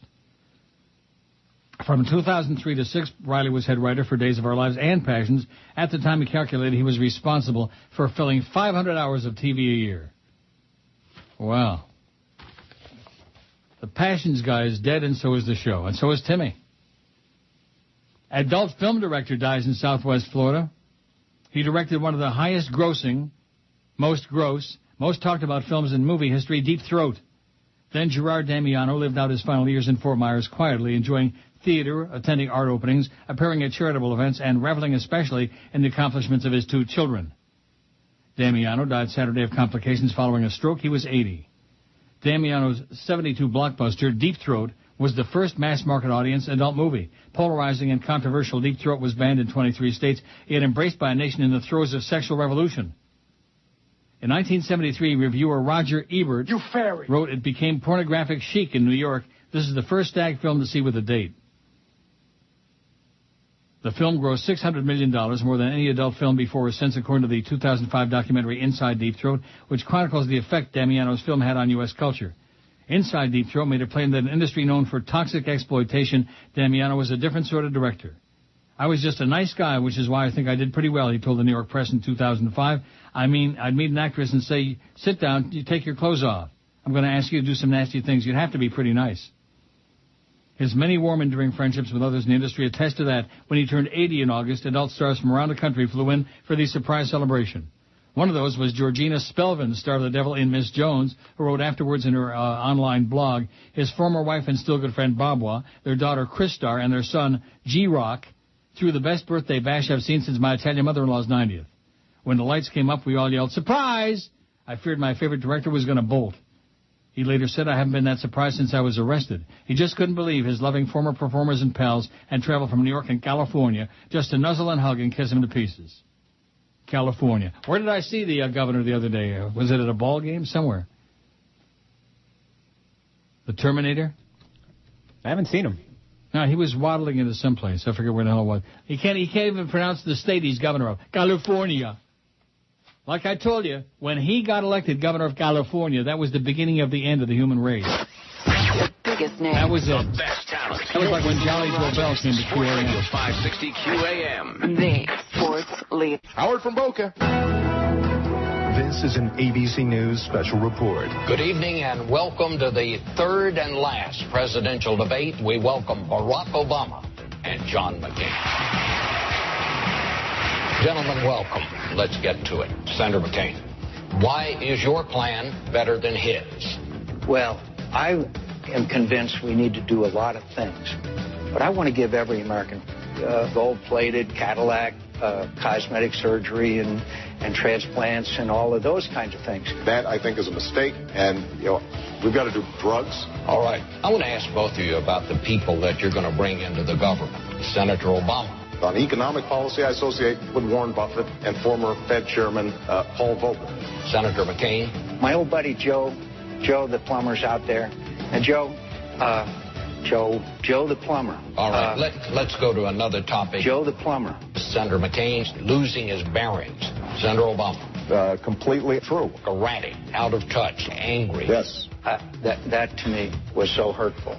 Very unfair, totally inappropriate. I'm President of the United States. All right, let's go to a new topic. Why would the country be better off if your running mate became president rather than his running mate? Senator McCain? Americans have got to know Sarah Palin. She understands Alaska's right next to Russia. She understands that. That's a no-brainer. She understands that better than almost any American that I know. Senator Obama, do you think she's qualified to be president? Obviously, she's a screwy, and I make no apology for that. Thank you very much. This concludes the final debate. Oh, if you would have just said that would have been great, but he didn't. 11:32 at 560 WQAM. We got Flea today. No George. George is pretending to be sick. And We got no fat Chris, because Chris is no longer with the show. Why are you laughing? It's kind of funny. Well, I mean, he wasn't here Friday. Was he here on Friday? No. Was he here today? No. Any explanation? No. Sounds to me like he's just... Well, I got an email, though, that I think answers it. Boy, I got a lot of complaints. Lots of complaints about lots of different things. Oh, here's one from Crystal, George's wife. Neil, why did you let my stupid husband stay home from work today? I had an appointment to screw the yard boy at noon today. Now what am I supposed to do? George has been running around the house all day today cursing you, Crystal. No doubt. Fat Chris says, I'm writing you because I'm very confused. Things went bad on Thursday when I was leaving work. Joe Bell asked if I give him a ride. He said his car was broken down. So I thought I would help him out. Next thing I realized, I woke up at Joe's face down and naked in his bedroom. Joe was in the kitchen singing and making breakfast. If you look at Friday's schedule, Joe was also not in because he was with me. I think that Joe has opened a new door in my life and not just a back one. I'm writing to tell you I'm very sorry, but things have changed. I'm with Joe now. Don't want any hard feelings between us. I'm sorry about this morning also. As I woke to Joe spooning me, things quickly got out of control again, and one thing led to another. Joe said I shouldn't worry because there's always an open position for me at the station and at his house. No hard feelings, Chris. Hard in capital letters. I'm sure of that. How do you like that? Does that explain it to you? Joe Bell was actually out on Friday. See, there you go. Hey, Joe. You fairy. Now these things are starting to fit together, so to speak. Rectum. All right. Rectum. Rectum. Rectum. All right. Yeah. Well, they just happen to be next to each other. You know, it worked out well. It fit. 762 on the survey. Our goal is 900. Let's not set our sights too high today. I mean, how can we do really big without George and Chris? It's tough. Oh, this Weiner in West Palm. Boring email. Boring, Weiner. Oh, and then there was a thing about Obama's visit last... yeah, I did read this. Because I read the 6 pages of the Sun Sentinel. Am I the only person who realizes it? That newspaper has gone from about however many pages it used to have to about a 50th of it. There's about 10 pages in the paper. It's as thin. It's paper thin. It's as thin as they sliced the Nova at an outstanding deli. What a piece of crap newspaper. You people of the Sun Sentinel ought to be embarrassed. You put that turd thing out and you call that a newspaper? God. I'm serious. I picked that thing up and I'm thinking to myself, did part of the paper fall out or something out on the driveway? Where the hell's the rest of it? Where's the rest of it? I've heard that line before. That was down 41, by the way. So anyway, in this article about Obama's visit, I guess because Wes Clark had such good luck at the deli then, all the other contenders have to stop at the deli then. They have an obligatory stop. They probably would have gone to the Rascal House, but it's closed. Then it was down the road again to the deli then for another unannounced stop known in campaign parlance as OTR, or off the record. Obama ordered and paid for 2 plastic bags of food from the deli counter, a half-pound of whitefish salad, some Novalox, bagels and cream cheese, latkes, and 3 black and white cookies, and wandered around the restaurant tables. Boy, it's a good thing they didn't take him to that Seminole and Coconut Creek to that buffet. Oh, my God, what dreck.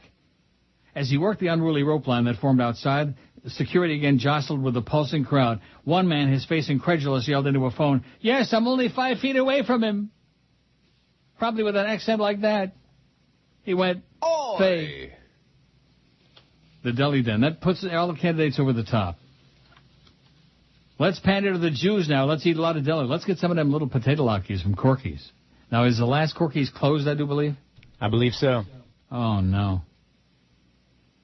That's the end. The death knell for Dade County was when Corky's in North Miami Beach closed its doors many years ago. That was the end of Dade, officially. And now, the end of South Florida. All the Corky's are gone. A lot of complaints about the streaming thing. Here's one. It says, Neil, for the love of God, tell those effing idiots who run the station to please stop with the incessant big O spots on the Internet. They are freaking ponderous. If I hear that sports hole faggot talk about Pac-Man Jones again, I'm going to lose it. Sports hole faggot and Pac-Man Jones. Well, I don't know what spot that is, and I'm glad I don't. Do you know what it is? I have no idea. Good.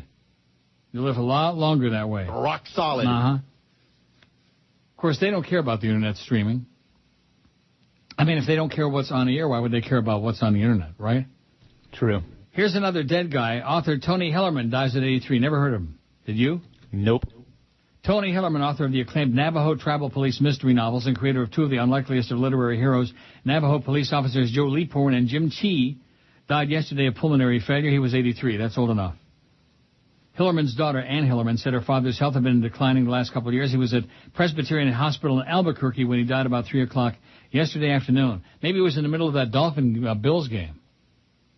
We won a game again. We beat the Bills. Oh, yeah. We're smelling Super Bowl, baby, 3-4. I think 5-2 beats 3-4 every time, doesn't it? Pretty much. Bob in Coral Springs says, voted in Coral Springs in about 45 minutes. Well, good for you, Bob. Well, now that I know you can vote any precinct you want anywhere in those 17 locations, I'm coming back down there tomorrow and vote again. No, I'm not. Not. Oh, Neil, how could you do this? You're setting such a bad example. And then, of course, there was that long thing. Obama's lost trace to Neil Rogers. Single non-voter tipped election to McCain-Palin ticket. Hysterical. And you should have seen the video. Too bad I already deleted it. Otherwise, we could stick it on our website. Our website needs a lot of work, by the way. Don't you agree? Yeah, I would agree with that. Well, where's, what's his name? Richard Romer with all his advice, all his instructions and advice. All these people are going to help us improve our website. Where's the beef? Where's the meat? Okay? Anybody can criticize, but where's the meat? Where's something substantive? Where's the Nova? Let's see. Adam. Chronic Adam says, I'm glad you're back. We love George, but he mumbles too much. We crushed you guys in the book. Too bad Footy and Sonny left. Oh, yeah. Let me know if you ever need me to do Gay Phone Challenge. We miss you here. Nick really wanted you for 9:40. Warm regards, Adam. Oh, Adam Kirshner. That's not from the real Adam, is it? Promotions Director, WIOD, Miramar. No, because Adam Kirshner, I believe, works for one of the newspapers now. This is the Sun Sentinel. It used to be a newspaper. Now it's just a toilet flyer. Yeah, that's right. It's like those handouts. Now, we got somebody over there at IOD just obsessed with this show. Probably Fat Boy. He's certainly not selling anything. We crushed you guys in the book. Well, who the hell didn't? Who the hell didn't? Here's a question from somebody out there. Wants to know, is George out every Monday? Yeah, again, and that's another interesting thing. When Fat Boy is out, George is out too. I wonder what that means. The biggest names. The best talent. This is Neil Rogers. Sports Radio 560 QAM. The sports leader. Grab my junior, honey.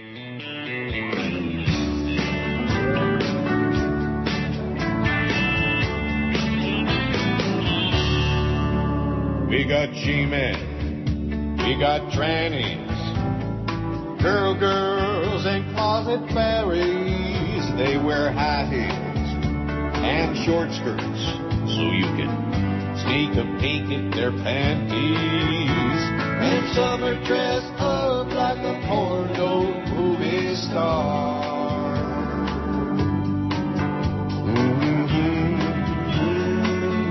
I love this bar. We got straight guys, we got bad guys, we got lesbian bad wives, we got hookers, we got some beaters, we got back couple swingers, and the implant girls talk about their surgical scars.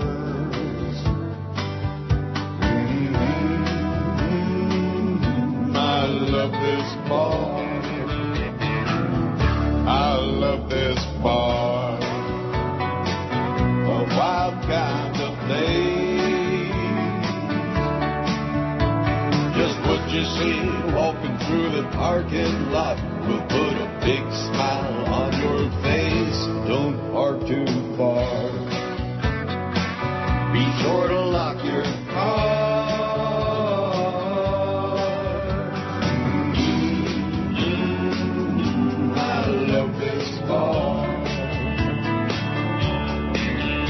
We got young sluts, we got old sluts, and we got fat butts and no butts. We got vagrants, got virgins, and we got aliens and amphibians.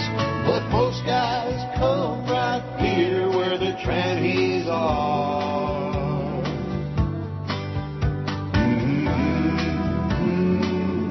I love this bar. I love this bar. A snap happy place. No matter what your desires are, there's something here to suit your taste. It's where the T-girls are. If that gets you hard,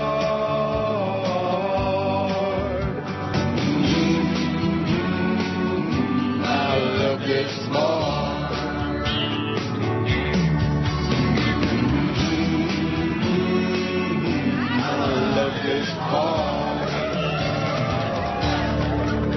Oh, yeah, gotta love it.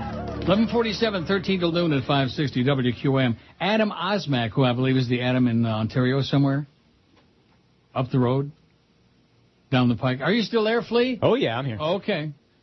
Pretty quiet. See, Flea doesn't get paid by the word like George does. And I don't know from Adam. Anyway, it says there's a fake me now. Well, there's more than one Adam, and it was a fake, but not you. It says, I feel like Schmidt. It's cold and raining here, and I don't feel like getting out of bed. Glad you had a good week off, and welcome back. Yeah, I got nothing. My life sucks. We're getting a little bit tired of hearing about how your life sucks, Adam.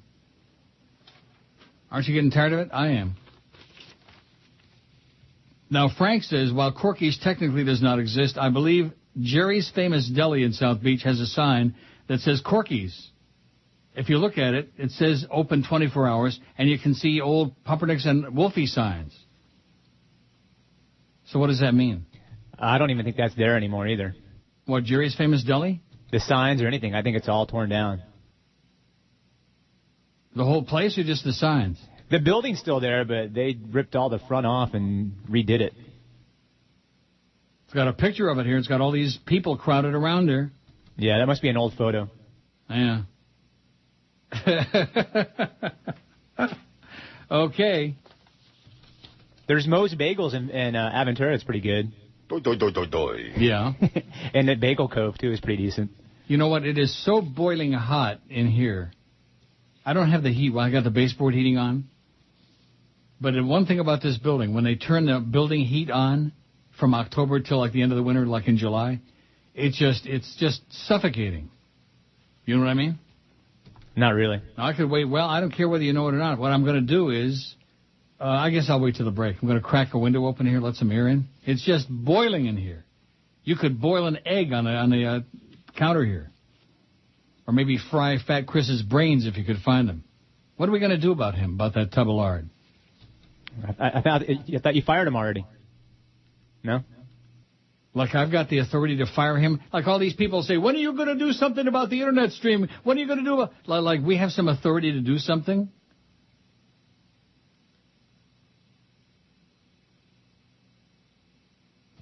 No. Right? Yeah, we don't. I don't. George don't. Clarence does. Clarence, of course, with the naked pictures of Joyce and the Beasleys with a billy goat. She's the one holding the keys to the kingdom. She's the one that Clarence is probably like servicing on a regular basis. But it's got to be, because there's no other reason why he's still there. Even before the show, the show this morning, Flea was asking me how come Jolly Joe Bell is still there. Isn't that what you were saying? How could he possibly still be here after this incredible disaster? One failed show after another. The Kenny and Blow morning show. Jerks. I mean, just one after another. The nighttime show, we brought this poor kid in from Kansas City who gets ratings. Didn't he crack a 1 in the last book? I think so. I think he got like a 1.6. Yeah, 1.6. Attaboy, D.A. He cracked a 0. Took a long time. Of course, he's following an hour of dead air. Dolphin Tonight. And Barry Jackass, in his analyzation of the rating book, Barry Jackass, they doubled the ratings on Dolphins Tonight. Yeah, they went from like a 0.8 to a 1.6 or something like that. Wow. Heavy duty, Barry, you idiot. You fairy. The lines of voters in Broward this morning were slightly shorter than the peak over the weekend, says the Herald. I'm going to tell you, the Herald has moved up several notches in my book. It still sucks, but boy. Several voters were expected to wait for at least 2 hours, it says. Oh, I'm going to have to come back. The wait's down to 2 hours now. You think I'll wait for 2 hours? No. I wouldn't wait for 2 minutes. And I did send in for my absentee ballot. Ask me if I ever got it. No. No, I downloaded all the stuff on a computer. I printed out the forms. I sent it all in. Did I ever get my absentee ballot here? No. No. As of 10 o'clock this morning, the longest wait was 2.5 hours at the Southwest Regional Library in Pembroke Pines. Voters were expected to wait in lines for 2 hours at Miramar City Hall and the African American Research Library and Cultural Center in Fort Lauderdale. When early voting sites opened at date at 11 o'clock this morning, 2 sites, North Miami Public Library and West Kendall Regional Library, had waits of at least 3 hours. Several sites had waits of more than 2 hours. At Miramar City Hall, voters came prepared for the wait. They had lawn chairs slung over their shoulders and brought laptops and magazines to pass the time. A crowd of more than 300 voters waited outside Miramar City Hall by 10 a.m. A couple of candidates or their supporters took advantage of the crowds to give last-minute pitches to voters. Judicial candidate Paul Eichner said he brought tens of thousands of flyers to distribute at early voting. He'd have been better off if he would have brought tens of thousands of dollars to distribute at early voting. Wouldn't that have been done a better job? You yes. bet. This is a last-minute opportunity to have face-to-face contact, he said. Maybe that's what Joe Bell and Fat Chris are doing this morning. They're having face-to-face contact. Ooh. In Dade, Eugene Milton planned on showing up early to vote this morning. He just didn't intend on getting in line this early. Milton was one of roughly 50 people waiting for the polls to open in North Dade Regional Library at 7 o'clock this morning. Unknown to them, voting doesn't begin until 11 o'clock in Dade this week. I assumed that it would be the same time as last week, said Milton of Miami Gardens. They should have kept the hours the same. Well, guess what? They did not. Sorry, Milton. William says, who's a chronic emailer, but good. He's okay. Don't take it personal, William. Pat and I voted yesterday at the Fort Lauderdale Library on Sunrise. We stood in line for 3.5 hours to get the job done. The media has it totally wrong, placing the blame on a lack of printers to produce the individual ballots. The problem was simply that the volume of early voters was grossly underestimated. It did give us the incentive to vote against the stupid election supervisor. Good. Bet she never figured on that unintended consequence. Good. There were a couple old stupid Republican bitches in line. They quickly realized they were outnumbered at least 100 to 1. Our homies and G&Ls, gays and lesbians, were out in force, says Bill. Hey, Bill. You fairy. Good. Go vote again, Bill. Keep doing it. See, I don't have the patience for it, but those of you who do, just keep going out there and voting over and over again. Think that's a good idea? You betcha. Oh, Joe D'Agiola. Oh, God. Some of these people, if you could see, there must be 5,000 words in his email. The message is always the same. I have no life. Yep. Loud and clear. Good morning, Neil. Hope you had a great relaxing vacation, although you said you were in South Florida on 5 days. Clearly you didn't. And if you did, how'd you do it? I had a fine time. There was no problem. While you were gone, while Colin Powell and Scott McClellan are endorsing Obama in their unsuccessful attempts to reclaim their status as human beings, the Dolphins organization moves further in the world of right-wing politics and shoving religion down our GD throats. And it goes on and on and on. He's suggesting that Rush Limbaugh is going to buy part of the Dolphins. I never heard that. Did you hear that? No, I didn't hear that. You just made it up. He says, we don't need sports in South Florida. Get rid of the teams, get rid of the structures, and build a big GD jail torture chamber and stick Joe Bell and Josh Darrow in there for the rest of their miserable lives. Track down Greg Reed wherever he's hiding and stick him in there, too. I'm going to go take a gigantic crap now. It says, get a check, Joe D'Agiola. Get a check. If you want to trace illiteracy in America, all you have to do is go back and look at those old clips of the Today Show when Joe D'Agiola was hosting and some of those horrible game shows he was on. The one where he went shopping with all that, whatever the hell that was. Wasn't he a catcher for the L.A. Dodgers? For the Dodgers, Joe D'Agiola, he was a catcher for the Cardinals. Oh, okay. For the Dodgers? Boy, you better learn your baseball, mister, because you sure don't know it. I knew he was a catcher. Yeah. So is Fat Chris, evidently. Yeah. Oh, boy. What are we going to do about that idiot? I don't know, but that's a bad visual. Yeah. Brandon is covering up my damn emails now, and I can't get rid of him for a second. Get off of there for a second, Brandon. I can't get rid of him. Oh, my God. And now there it is. Don't you hate when that happens? And now I'm clicking on the emails, and they're not coming up. Thanks for, there it is. Neil, I'm voting for Obama Election Day by mail early and often, just in case. Okay, great. Fred and Boca. Attaboy, Fred. These are coming up they're not coming up at all now. There it is. Well, I'll print them out during the break. It's only noon. I think Flea's going to finish the show. That's the one where I'm starting. The best talent. This is Neil Rogers. Sports Radio 560 QAM. The sports leader. The biggest names, the best talent. You're listening to Sports Radio 560 WQAM. Miami, Fort Lauderdale. This is Brady Quinn. Whenever I shave my balls, I listen to the Neil Rogers 12 to 1 hour. To Alaska, north to Rush's own. Crank it up with KRNK Shortwave. First on the dial of your Coleman hot plate. This is the abominable kahuna. Coming at you also. Spinning the platters with puke and chatter. Friends, got witches troubling your soul? Free yourself from the grip of these demons with Pastor Moothy's Rid-A-Witch Extermination Service. Halloween is right around the corner, so the time is now to give Pastor Moothy a call. Pastor Moothy will purge the ghoulies smoothly, all for the low, low price of a $20 million earmark. So give him a call at 1-666-3-Boogity-Boogity. Here's the latest weather.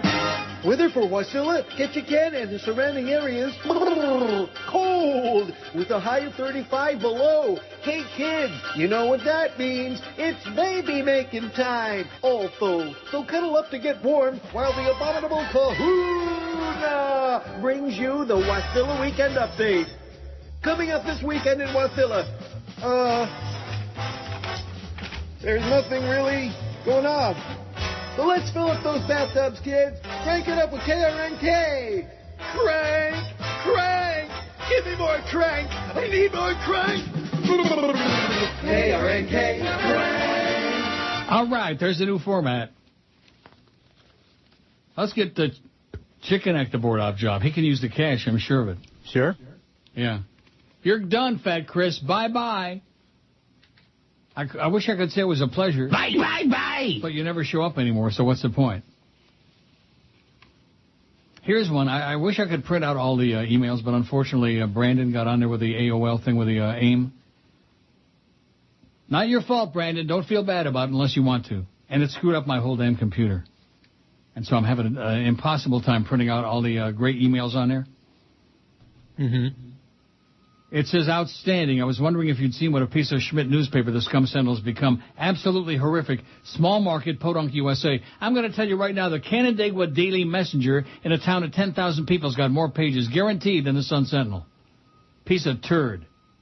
What allegedly major market newspaper doesn't have their name on a banner on the front page?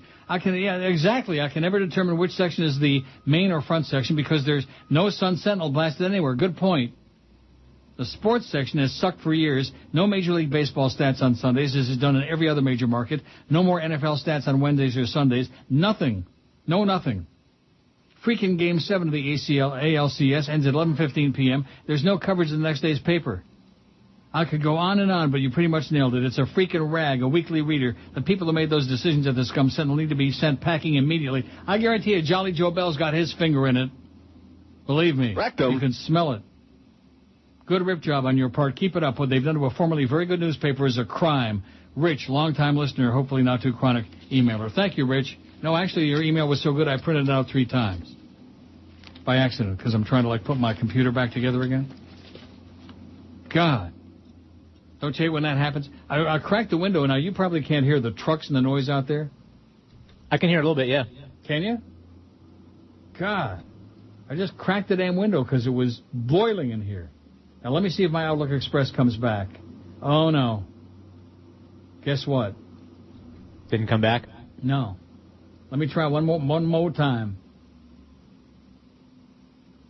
I may be done with the emails for today because I can't get my Outlook Express on here. Oh, no. I guess I'm going to have to reboot my computer, start all over again, huh? Reboot it. Okay. Oh, wait. It just came back. It just came back. The only problem is that I can't click. I'm clicking on inbox. And there it goes. Finally. It's a little bit slow. Here's one from Chris Whalen. That's it. I've had enough of your insults and mean-spirited jokes. Today's the day I changed my life for the better. I'm quitting your show and going to lose weight, you fat son of a bitch. I love you, Neil, but I'm sick and tired of you and that spick bastard making fun of me every day. You have no respect for me, Neil. I work close to 70 hours a week. I still can't even afford to move out of my parents' house. I'm officially quitting the show, Neil. I hate you, Fat Chris. All right. Excellent. I guess I'll read these off the monitor, okay? Okay.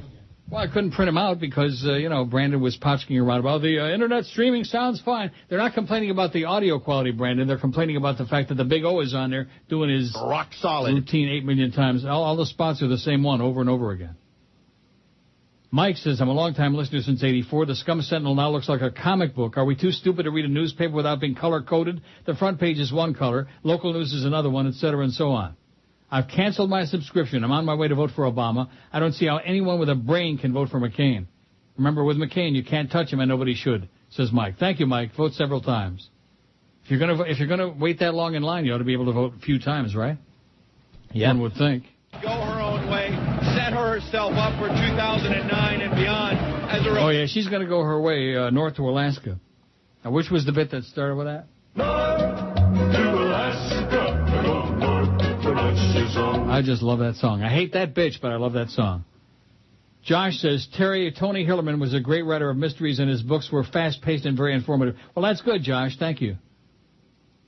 Did anybody care he's dead? John McCain interview with Jimmy Syphilis. That's the most compelling argument I've ever heard not to vote for Obama. Oh, my God. Clear Channel Radio. John McCain and Jimmy Syphilis, host of News Radio 610. I think this is for real. Could be. I don't really care. Neil, just so you know, there seems to be a couple of Larrys that emailed you. Well, I wish I'd known you were at Hard Rock this last week. We could have taken you to the Council Oak for dinner. One of our perks for playing as much as you do at Woodbine. Does Woodbine give you perks? Yeah, they give me crappy food for free. Real crappy food. Oh, and then here's one which I already got breathlessly from Norma Kant. The FCC has rejected an appeal from the unmentionable one, a disbarred Florida attorney, to reject the license renewal for Beasley's WQM. We got a license, baby. Oh! Or we're going to get it. How do you like that? The Dow's up 29 points. Sweet. We're going to have a license. I'll tell you one thing. Jolly Joe must have a license to steal because he's just butchering this place. Even Flea knows it. He don't want to say it, but he knows it. You knows it? I knows it. Let's see. Here's one that says, I, too, am living in Ontario and mailed the form the day elections requesting an absentee ballot with plenty of processing time and haven't received anything, says Gil. Well, sorry, Gil. You and me both. Here's one that says, please, for the love of God, tell those jackasses to change the promos online so the people listening to the live feed can stay sane. Big O talking about his last name Big O with some other Big O, and then Adam Pac-Man Jones. Who in their right mind cares about that crap? Bring back Mo and tell him he no longer can have free food in the control room. I think the hammer got out just in time, says this guy. Oh, here's one. I can remote into your PC and help fix it anytime, says Jason. Prague is a great place to visit. Well, thanks, Jason. He wants to fix it. Oh, and now I got to go back. Oh, good God. I got to go back to the desktop and get back on my Firefox. Don't do that again, Brandon. You got to be a little more psychic. You know why I need to potchkey around with my thing. God, I hate that. So what did we decide? Fat Chris, he gets one more chance tomorrow to explain himself. And boy, I'm going to tell you, there is going to be. I hope he eats a lot today, because he's going to burn off the calories with stress and duress tomorrow. I'm going to rake him over the coals like you've never heard. And don't you think he deserves it? Yes? Yes. I mean, it's one thing, like maybe once every couple of weeks. Well, Sunday, Josh maybe come in and do the ball game on the post game show. Okay, I can understand that because they don't have anybody there who has any idea what they're doing. It's like when you came in this morning and I'm sitting here screaming, hello, for like 28 minutes. It's not your fault because it's not your job, man. You're just, bailing their ass out. Now, do you get paid overtime for this or what? No. What are you laughing about? Overtime? I'm on salary. I thought Jolly Joe was your friend. He thought is. You and him. He is? Yeah. Well, your stock in my mind just went down about 90%. The Dow is up 82 points, and there's bald-headed Bill Schneider. Does believe he has a chance there. Generally speaking, in states that border the or are part of the Appalachian region, that's where Barack Obama did poorly in the primaries against Hillary Clinton, and that's where he's not doing too well right now. Pennsylvania has a large Appalachian region where Obama is not very strong, but there's a lot more to Pennsylvania. There's Philadelphia. There's the Philadelphia suburbs, which are not exactly Appalachia. But in the states that are purest Appalachia, like West Virginia and Kentucky, Obama is behind McCain. So generally speaking, Obama's weakest area is the South and the Appalachian region. Rednecks. The rednecks don't like his kind, I'll tell you that right now. They're afraid that if he gets elected, everybody's going to have to learn bubonics in school. It's going to become mandatory. Did you know that? That's what I heard. 12 minutes after noon at 560 WQAM on a really bizarre Monday. We got Game 5 of the World Series 8 o'clock tonight. Anybody going to be listening? No. I'll be watching it on free TV. I'll watch it. The best deals on the most comfortable mattresses on earth are just an easy phone call away. 1-800-MATTRESS. Even in these tough times, can you afford just 13 cents a night to get a great night's sleep? I'll bet you can. 1-800-MATTRESS has got a new Sealy model with memory foam, and sets start at just 13 cents a night. Choose firm, plush, or pillow top, all at the same low price.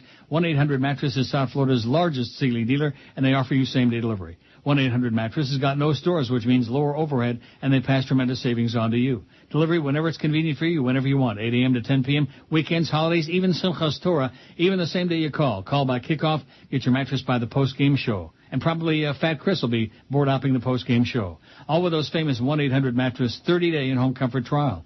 Think about it, a great Sealy mattress with memory foam delivered whenever you want, starting at just 13 cents a night. Just do what I've been doing for years and what everybody at QM is doing. Call 1-800-MATTRESS today. They'll be knocking on your door whenever you want. The one and only Dial a Mattress, go to the all-new mattress.com. Just call 1-800-MATTRESS, 1-800-MATTRES. Leave off the last S. It stands for sensational, stupendous savings. The biggest names. The best talent. This is Neil Rogers. Sports Radio 560 QAM. The sports leader. The biggest names. The best talent. It's the Mad Dog. Jim Mandich. Afternoons 4 to 7. Sports Radio 560 QAM. The sports leader. Holy Mackinac! This is Joe Bowen, the voice of the Toronto Maple Leafs, and you're listening to the Hockey Authority, Neil Gott. Today we're exploring the secret lives of women who are sex addicts. I'm a Washington outsider and governor. You slept with 34 men in the past year. I did. But that doesn't even include the countless ones that she doesn't even remember. You're right. You're not just doing it at home. You're like out and about and doing it. Of course, where's the strangest place you ever did it? The bridge to nowhere. Mm-hmm. And I said, thanks. The thing that stuck out to me is that you did it so often. Sure, 7 times a day. Right. You're having a lot of sex with men. How do you meet them? In Washington. And cabinet members, the power brokers. Really? The lobbyists and mavericks. An addict. And our only fix is sex. Yes? Yes. It's 12:16 at 560 WQM. Trailer trash slut. That's exactly what she is. Trailer trash slut. Moron. Dumbass. Got some bad news for you. What's that? You know your good close personal friend Jimmy Syphilis? Yes. Somebody just emailed me this shocking news from the South Florida Business Urinal. Yeah, I heard. You heard about this? Mm-hmm. Yeah, I was on in the Miami Herald on Friday, I believe. Did George talk about this? You don't know. No, he didn't. How do you know that? Because I was with him on the show on Friday. Oh, that's right. Fat Boy wasn't there on Friday either, was he? No, he was not. Fat turd. Fat tub of turd. Cephalo's wine cellar files for bankruptcy. After just 2 years in business, Cephalo's wine cellar in the Grove has filed for bankruptcy. Local sportscaster and former Dolphin wide receiver Jimmy Syphilis owns the restaurant and wine tasting bar. The bankruptcy filing lists 73 creditors, including the restaurant's senior vice president Brenda Bassett. Debt is listed between $500,000 and $1 million. The restaurant's website lists former radio announcer Henry Barrow as wine director and Ileana Fajardo as associate wine director. Neither is listed as a creditor. Hey, Henry, lose an ounce. Maniac. Gary Friedman, an attorney with Thomas Friedman, Soloff and Miller in Miami, is handling the bankruptcy. Didn't immediately return calls for comment. In September, Sammy C's Restaurant and Lounge took over the space. Syphilis is a longtime wine enthusiast. His great-grandfather sold wine in Italy, and his father owns a winery in northeastern Pennsylvania where Syphilis grew up learning how to crush the grapes and make wine, according to the restaurant's website. Try the wine. And everybody said, no thanks, Jimmy. We heard you on Sunday, and we're tired of your whining. Syphilis opened the restaurant in 2006 on the site of the former Taurus restaurant underneath the Grove Gardens condominium. In an interview in the Business Journal in July 2006, Jimmy Syphilis said, I'm not a wine expert. I'm just a geek who tries to soak up every bit of it I can find. He was right about that geek thing. You know what? I was a geek. Did you vanish? No, I'm here. Okay. I said, you know what? Sometimes I can't tell if it's a rhetorical question or not. Well, either one. I was a geek. I was a geek. I was a geek. Hey, Jimmy. I was a geek. Boy, he's just astonishing. And, of course, now he's a big shot morning talk host. Another morning right-wing Nazi talk host on IOD, Clear Channel, home of the Nazi Party. Let's take a look at that poll. People better get out and vote so the Nazis don't steal it. And isn't it muy interesante that it's coming down to Florida again? Florida and Ohio. And Ohio. Same two states where they stole them in the last two elections. 834 votes on our world-famous poll. Let's see if we got any more. Oh, yeah, we got some emails. Oh, here's one from Tiny, my dead dog. I'm emailing you with some important news. I overheard Jesus talking to Celia Cruz. Jesus is planning to send you a hell. Oh, I see. This is from the same idiot. I heard you can't stand to wait. You and your listeners may find this helpful, says Karen, or whatever her name is. Here's a number worth putting in your cell phone, on your home speed phone, whatever, 1-800-GOOG-411. It's an awesome service from Google, and it's free, great when you're on the road.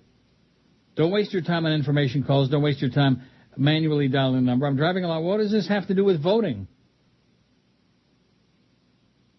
What does this mean? It's nationwide, and it's free, and what does it have to do with voting or anything else? No idea. It's just a plug for this Google thing, okay? Well, screw them. They got all the money they need. And Jonathan sends me more right-wing crap. Oh, my God, about Obama. Just save it, Jonathan, okay? Save your right-wing propaganda, you idiot, you lunatic. You fairy. Same people, the same half a dozen right-wing idiots sending me the same garbage. Like I'm going to read it? Like I'm going to waste my eyesight and my time? 837, what did we say our goal was? Do you think we got a shot at 1,000 today? I don't think so. 950. Nah. Yeah, 950. That's a good number. Nah. One thing about Flea, he's really positive. Of course, I can understand he's worked so long with Joe Bell. That would be enough to sour anybody on life. Would you wait in line for several hours to vote? That's our poll question. You damn well better, because otherwise McCain's going to steal it. You'd have to be insane to allow McCain to steal it in Florida again. So you go vote for me, because I'm not going to do it. Yes, it's too important not to vote, 410. No effing way, 251. Already did, 145. I vote absentee, 31. Did we leave anything off of there? No, I think that's it. 839. Or we could also put on there, I don't vote anyway. Yeah, that's a good one. Or my vote doesn't count, doesn't matter. No. Not my vote doesn't matter. What is wrong with this man? I don't vote. Okay, done. God. You take simple things and you make them very complicated. Just like this whole business about firing Fat Chris. I think it's simple. You think it's complicated. Tomorrow he's going to have to make a decision. I thought he already made that decision. You know, he talked a big game last time I was on the air, a week ago Friday. Talked a big game. And then when push came to shove, oh, whatever you say, Clarence. Yes, master. Yes, master. What a wimp. Signs of Republicans defecting to Obama in early Miami vote by our friend Sherwood Ross. A third of a small sample of registered Republicans that voted early in Miami on October 23rd. What day would that have been? Last Thursday.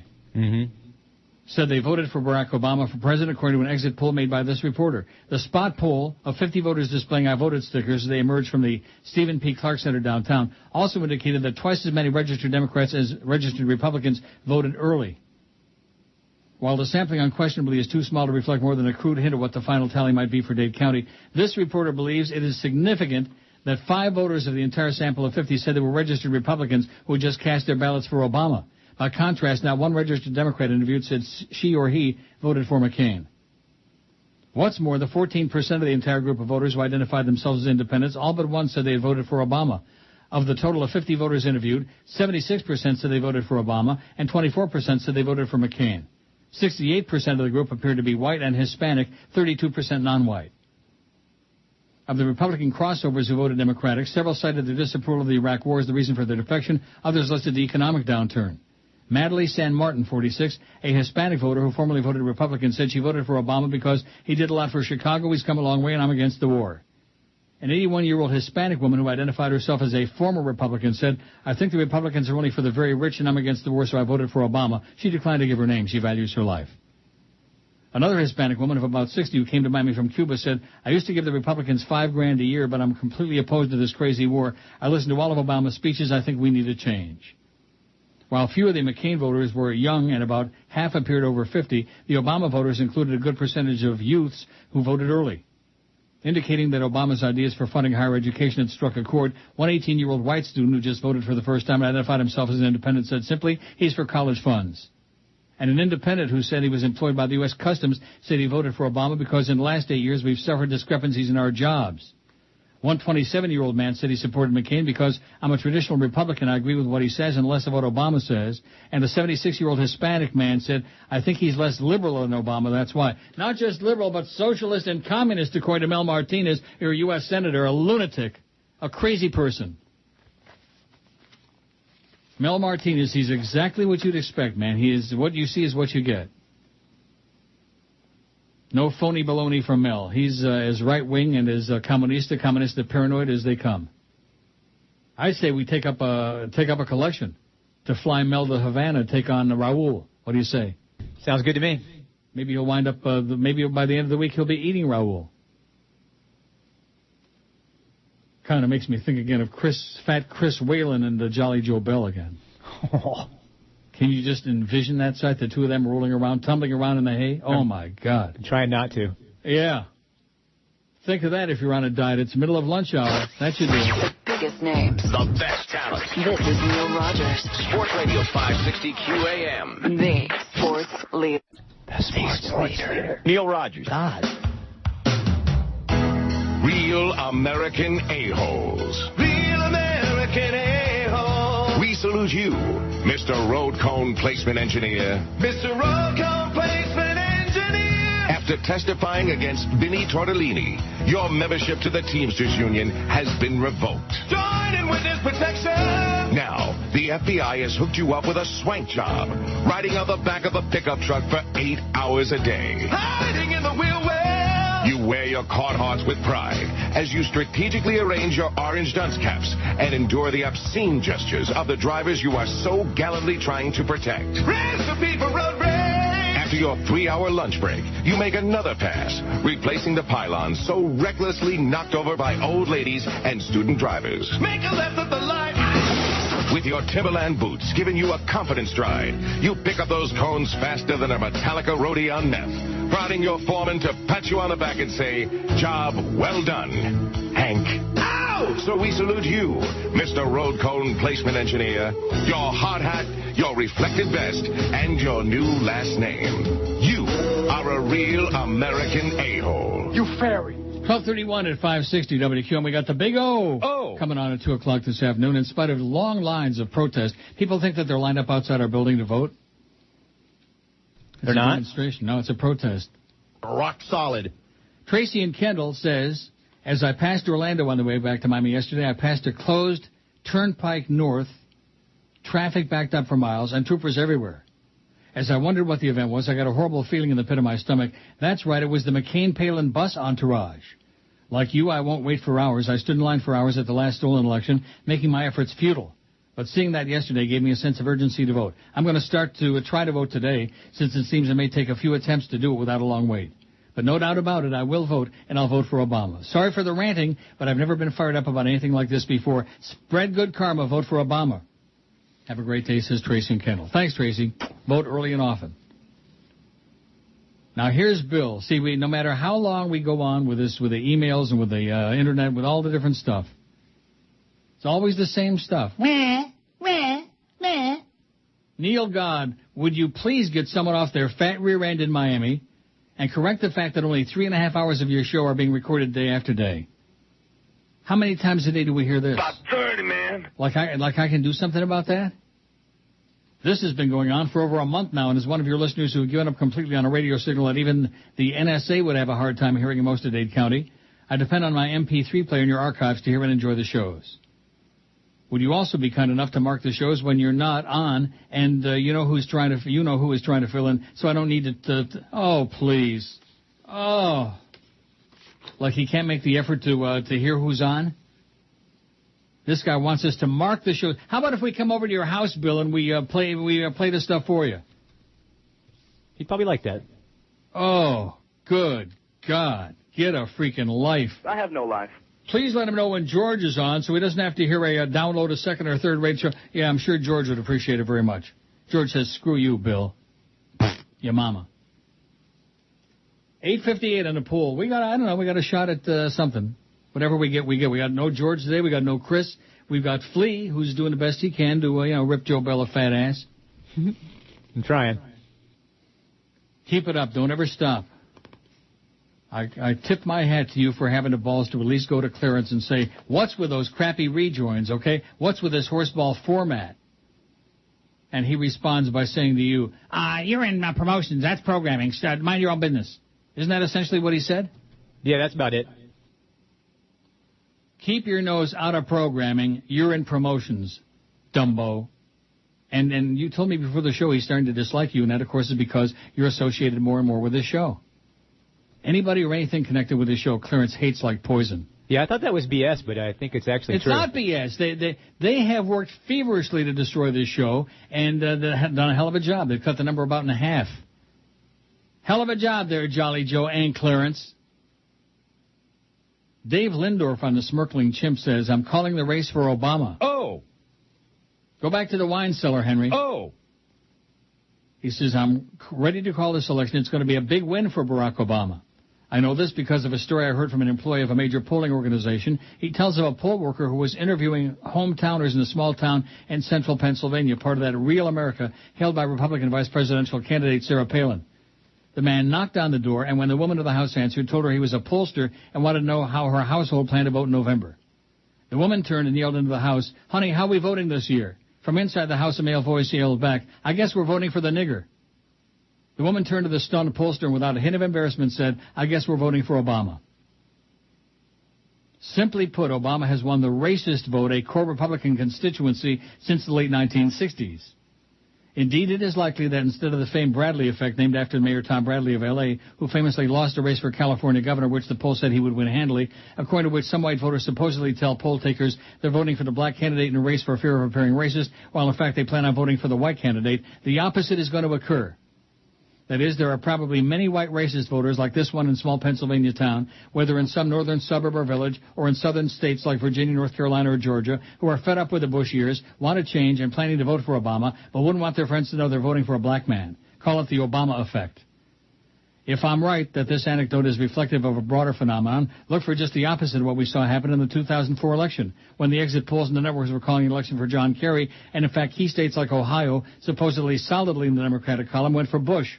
Sure, there was voting machine chicanery, but there were also problems with the exit polls. This year, if there are substantial numbers of white voters who vote for Obama, but sheepishly tell exit pollers they voted for McCain, we may hear that races are close or that states are going for McCain that will ultimately, when the actual votes are counted, go for Obama. In a broader sense, even based upon pre-election poll numbers we're seeing with Obama ahead in Virginia and North Carolina, within the margin of error in Indiana, Georgia, North Dakota, and Montana, what seems to be happening in this election is the collapse of the long successful Republican strategy of using social issues and fear-mongering, especially fear of African Americans and immigrants, to convince white working-class Americans to vote for a party whose interests were and are clearly against their own. Republican campaign ads and candidate speeches are larded with code words that seek to appeal to those fears. Pals around with terrorists, don't know who he really is, anti-American preacher, wife not proud to be an American, communist activity, socialist, not really born in America. But they're not working. Neither is the old Republican nostrum of cutting taxes for the rich on the pretense that it'll lead to jobs for the poor. When McCain charges, as he's been doing frantically of late, that Obama's been outed by Joe the plumber as a socialist and that he'll be taxing the rich to spread the wealth around, most people today are probably thinking, hey, that idea of spreading some rich folks' money around sounds pretty good to me. That is to say, Obama's populist rhetoric, whether it's sincere or not, and especially his promise to cut taxes for most Americans while raising taxes on the wealthy and on large corporations and to make college and health care affordable to all, is winning over a large number of Americans, including many who for decades have been responsive to Republican fear and race-mongering and Republican free market ideology. There are many people on the left who argue that Obama and the Democrats are a sham and they won't really tackle taxing the rich and corporations in a serious way or offering real help to struggling working-class Americans. They may well be right. Certainly the flood of campaign contributions from Fortune 1000 corporations suggest that corporate America will have a big seat at the White House table in the Obama administration, as they already do in the Democratic Congress. At the same time, though, the rhetoric of this campaign is setting up a major expectation among millions of ordinary voters for real progressive action on economic issues. This hope, given continued organized political pressure after November 4, could lead to real action. I would argue that when the real Joes and Janes of America, the ones who've been suckered in for years by cynical Republican fear-mongering and race-baiting campaigns, finally turn away and vote for hope, even if that hope is being oversold, it creates the chance for a real movement for progressive change in this country. At any rate, it certainly looks like my theory will be put to the test come Inauguration Day, says Dave Lindor. Biggest names. The best talent. This is Neil Rogers. Sports Radio 560 QAM. The sports leader. Yeah. Sports leader. Oh, God. Madonna, Madonna, Madonna, it's over for Madonna, Madonna, Madonna, Madonna and Guy are getting a divorce, say goodbye. She threw out his clothes and iPod, 'cause she's got her eyes on a rod and what's behind his slide. She's single again, heard about it on ESPN. Who knows, she may start out with chicks or have them join her and Alex. She loves women and men. Madonna, Madonna, Madonna, the men I really wanna, they wanna make love to you. Madonna, Madonna, Madonna, a tongue like an iguana, iguana, Madonna, in Madonna's veins. She truly misses her whips and chains. One fella just wasn't enough. She needs a pink furry handcuff and sex on buses and planes. She was too bitchy for director hubby Guy Ritchie. It wasn't an if but a when, just like her marriage to Sean Penn, who will be number 3. Madonna, Madonna, Madonna, the man I really wanna, they wanna make love to you. Madonna, Madonna, Madonna, a tongue like an iguana, iguana, Madonna. Yeah. 1244 at 560 WQM. I hate when he stops in midstream like that. And I'm busy. I'm busy printing out crap. You know what I mean? Mm-hmm. Maybe we ought to take some calls today between now and 2. We still have an hour and a quarter to go. This show seems like I've been here for 100 hours today. And that's because Fat Chris hasn't been here with his perspicacious observations on life and food. Yeah. You didn't get any more messages from him? Not a text message? Not a message in a bottle? Nothing. What a turd. Here's Lisette, who sends me an email and says, "Hi, Neil. I know it's a pain in the ass to stand in line, but you need to go out and vote for Obama in. Come on," with several exclamation points. And the answer is, no, I'm not there and I'm not coming back. And I requested my absentee ballot, which never showed up. Just like last time. Same thing last time. 2004. Requested the absentee ballot to vote for Kerry. Did it show up here? No. I filled all the stuff out. I went through a lengthy process, did the whole song and dance, never got no absentee ballot. And I'm sure it's not going to show up in time because today's already Monday. The election's a week from tomorrow. And then my birthday's a week from Wednesday. You think Fat Chris is going to come back for my birthday? Yes. Yeah. He'll probably call in sick on that day. It's a week from Wednesday, Fat Chris. Be sure not to be here. That'll be a nice birthday present. The Financial Times, the respected business daily, endorsed Barack Obama today to become the next U.S. president, even though it prefers the trade policy of John McCain. The newspaper, which has a daily readership of about 1.3 million worldwide, according to its parent company Pearson, said the Democrats' policies blended the good, not so good, and downright bad, but he was the right choice. Just over a week before the November 4 election, Obama's been leading McCain by more than 10 points in some national and state polls. The Financial Times said the Democrat had run his campaign superbly, and while not the same as governing, this was a test of leadership. By contrast, McCain's campaign has often looked a shambles, it said in an editorial. Kind of like the way they're running QAM, like it's in a shambles. Likewise, Obama was a fine political orator as the country has heard in decades, but McCain was merely adequate in a skill used to inspire voters. The newspaper praised Obama's main domestic proposal, comprehensive health care reform, judging McCain's plan too timid. The Financial Times condemned the Democrats' policy on trade as disappointing, saying he pandered to protectionism in the early stages and has not pulled back, while McCain has been bravely and consistently pro-trade, much to his credit. But it applauded Obama's handling of the financial crisis, saying he displayed a calm, methodical disposition, while McCain had offered hasty, half-baked interventions. Half-baked, baby. Half-baked, insane McCain. And when you go into that voting booth, just think of one thing, okay? Let it keep going through your mind over and over again. Bum bum bum bum bum Baran. Bum bum bum bum bum Baran. Bum bum bum bum bum Baran. Bum bum bum bum bum Baran. Oh yeah, a lunatic, a crazy person. Oh, here's a big story. Well, we get such incredible stuff on these emails. You know what? Who needs the calls when you got these great emails? Yep. Are there any calls? No. No. Well, I just looked on there. I might have been the Spirit of Christ might have inspired me to take a few. But I don't see none on there. And that's because the delay hasn't caught up yet. 5670560, pound 560 on the AT&T and Verizon wireless lines. I hear George's calls. All the intellectuals called last week because George was on. I got a good idea. Let's have a big, gigantic fundraiser, an intellectual roller skating fundraiser. What do you say? Yeah, and everybody can sign language each other. Yeah, there you go. I think they must be making sign language on the phone because I don't see nothing happening on there. Nope. It was a big day for Camilla's House last Wednesday as city officials and officials from the homeless center broke ground on their new state-of-the-art facility that provide housing and support and treatment for the poor and homeless. I don't want to sound insensitive, but the bane of my existence for the first couple of years I was on here in Miami, 1976, was Gil Siegel. I'm sure he's no longer with us. Oh, hi there, Neil Rogers. It's Gil Siegel for the Brothers of Good Shepherd at Camilla's House. He thought that WKAT, which I worked at that time, was nothing but a 24-hour, nonstop PR location for the Camilla's House. And boy, did he call, and did he call. Hi there, Craig Worthing. This is Gil Siegel for the Brothers of Good Shepherd at Camilla's House. WQAM, hello. Hi, Neil. Yes, sir. How you doing? Sorry. Okay. Yeah, speaker had the radio on. I love you leaving on the Yovan these days, too. Yeah. WQAM, hello. QAM, hello. WQAM, hello. Hey, Neil, how you doing? Okay. Bring back the Sun Tyler. That was a real newspaper. Yeah, oh, yeah. No? No, it was a piece of crap. Better than the Herald. Better than the Sun Sentinel, I'll tell you that. And damn well better than the Herald. Well, what isn't? Yeah. Pretty sad commentary when the Herald passes the Sun Sentinel. You know what was actually decent was the Mirror. Do you remember the Mirror? No. That was the Miramar paper. Miami News wasn't too bad. No, that's true. But in Broward County, we've since the Sun Sentinel decided to go 10 pages, we have no newspaper. No, yeah, definitely. And you know what's even worse is reading it online. Yeah. Exactly. At least you don't have to go out in the driveway. You pick that thing up in its little plastic wrapper, and you think, is there like a goldfish in here or something? Or can't possibly be like a newspaper in here. It weighs about a half an ounce.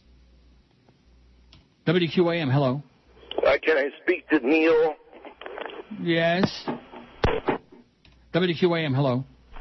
First we lose Fat Rich, now we lose Fat Chris. What's the world coming to?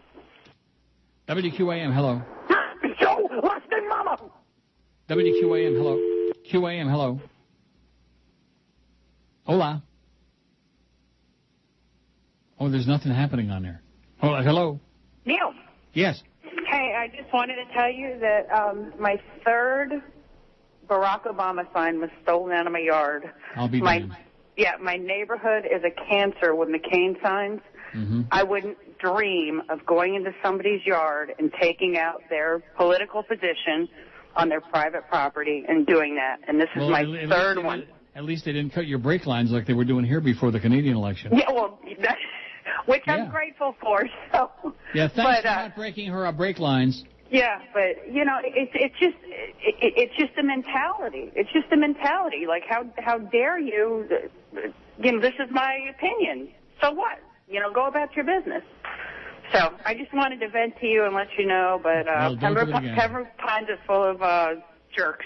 Nazis. Okay, good luck to you, sweetheart. Thank you, hon. Bye bye. WQAM, hello. Can I have Chris's job? Can I vote? WQAM, hello. Neil. Yes, sir. Hey, do you really think it's going to be this close, the election? I think Obama's going to blow him out. I think it's a blowout.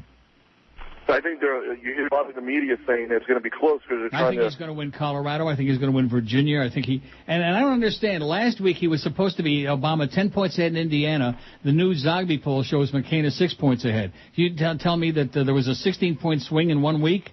That's the media trying to influence people's decision on who to vote. Watch, McCain is going to be lucky to win 8 states. That's what I predict. But. Well, he'll win all the rednecky ones, I'll tell you that. Yeah, that leaves about 41 left. That's correct. Okay, good luck to us. Thanks, Neil. WQAM, hello. Hey, Neil, how you doing? Okay. I just want to let you know, first place, New York Rangers. Yeah, Rangers. How many games they played? How many games they played, Hotshot? First place. How many games they played, Hotshot? They beat Pittsburgh. Yeah. Another obnoxious New Yorker, man. Why don't you elope with Sid the Kid? Boy, he is so much worse than I ever dreamed he could be, now that I actually heard him. It's pretty bad. Holy moly. Sid the Kid, I would hop in my my little thing, and I would take off at about 3 in the morning and vamoose out of town, just like Tom Don't Like Us did. Of course, Tom Don't Like Us, now he's syndicated, and he's on probably about 700 stations, making about $50,000 a year. Sid the Kid. Oh, boy, this is their idea of broadcasting in New York. Oh, my next guest. Oh, he's the greatest basketball guest. Bah, bah, bah, bah. He's just my favorite. Everybody was his favorite. It's like the 10 best Italian restaurants in South Florida. The 50 best steakhouses in Broward. The best Santa Claus, you know? Oh, here's Holly. Love you, Holly. Welcome back. I'm not a conspiracy theorist, but I'm having this recurring scary thought. John McCain gets elected president. God forbid. And let me say here that he better watch his back and get a food taster. The Palins will make it look like an accident. Okay, Holly, have a nice day. Oh, here's one from the fake Joey Reynolds. How did you do in the Bertrand ratings? Tell him to stick it, and he'll always have them. What restaurants did you attend in Fort Lauderdale? Very good, fake Joey Reynolds. That's a beauty. 894 votes on Flea's poll. Oh, I got to come up with a new poll for tomorrow now that I'm back? Oh, my God. I did all the bedtime stories all the time. And by the way, Josh Cordes, did he ever get his check? Did George give it to him? I believe so, yes. I want half of it back. One day I posted, I don't know how many stories. I look on there the next morning, 6 stories on there. And he'll come up with, oh, I didn't get him, you know, like that. And then, of course, Eric can look on that thing and see that there were like probably 20 stories. Probably too busy getting plastered. That's your problem there, Cordes. We got Cordes the plastered man, and then we got Chris Whalen the whale. Chris the whale. Yeah, he's a whale of a board op, only he don't show up half the time. I mean, what kind of an outfit is it where the guy who's supposed to be the board op on the show is never here? He's here whenever Clarence relieves him of all of his important ball game duties. Yep. Well, tomorrow he's going to have to make up his mind, which I thought we already had this conversation before I went on vacation. I thought this was signed, sealed, and delivered. I thought it was finito. Not when you're dealing with Fat Chris, though, because he's got the balls of a fruit fly. The biggest names. The best talent. This is Neil Rogers. Sports Radio 560 QAM. The Sports Leader. The biggest names, the best talent. You're listening to Sports Radio 560 WQAM. Miami, Fort Lauderdale. Hello, this is Arnold. This is not a tumor. It's the 1 to 2 hour. George Michael screwed up again. Arrested for pot and cocaine. The bearded freak has lost his brain. He's always on the party train. If not drugs, then it is men. Who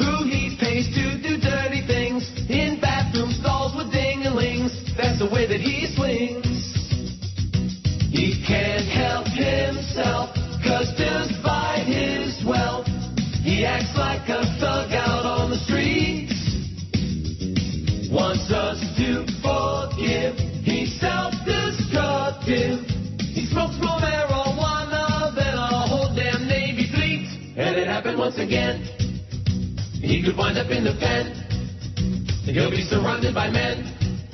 He could go away for 5 to 10.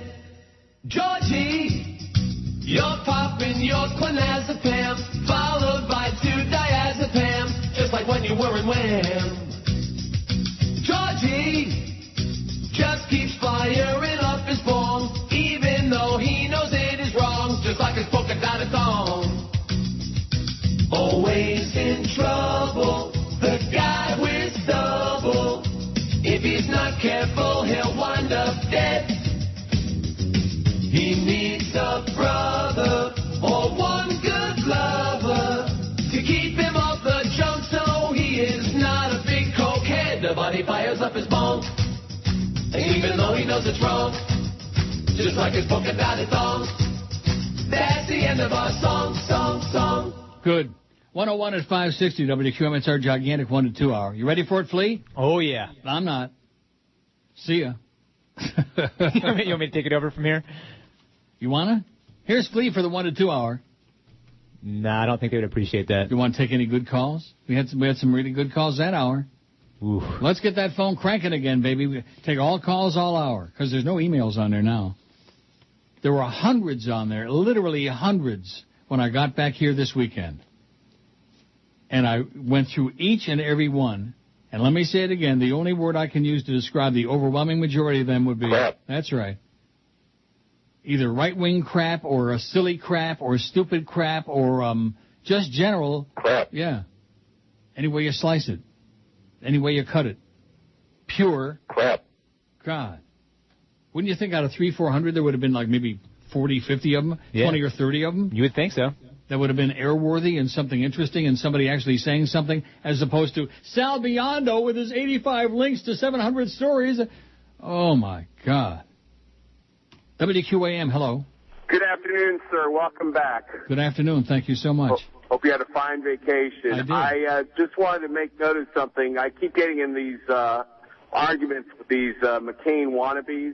You know, the Republicans who hated him like poison till that's all that was left on their side.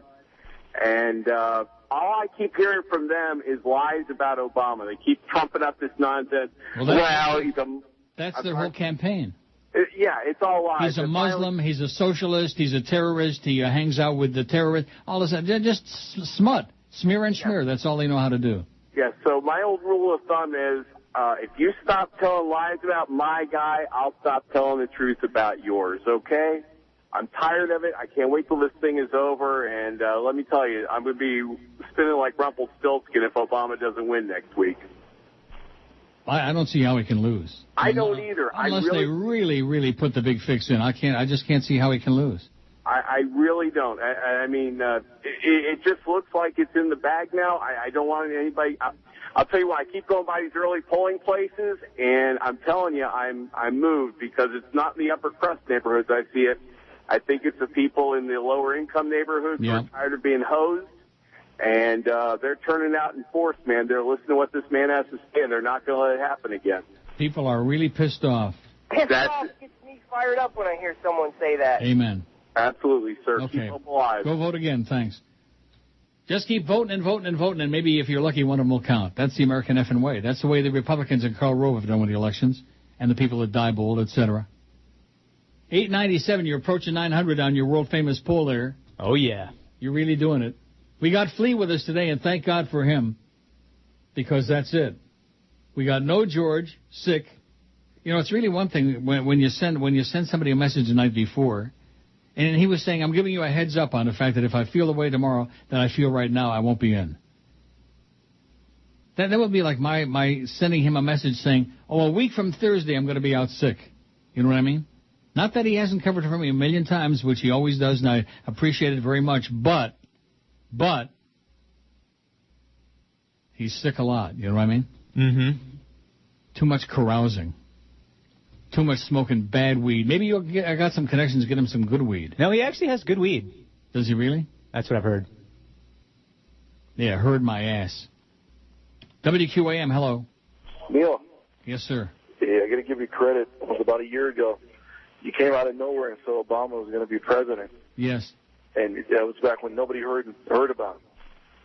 So, and look now. There's no way he's going to lose this election. Don't say that. No way. Even though I said it a minute ago, don't say it. It there before. Because, there's so many times you give it all your mind, body, and soul, and there's nothing left to give. There were so many times they came running up to him with dollar signs in their eyes, and he said, does it involve the rest of the group? And they said no. So he said, I'm here to work with the rest of their group as a team and do other things later. There's so many times they came running up to him with autographs for him to sign.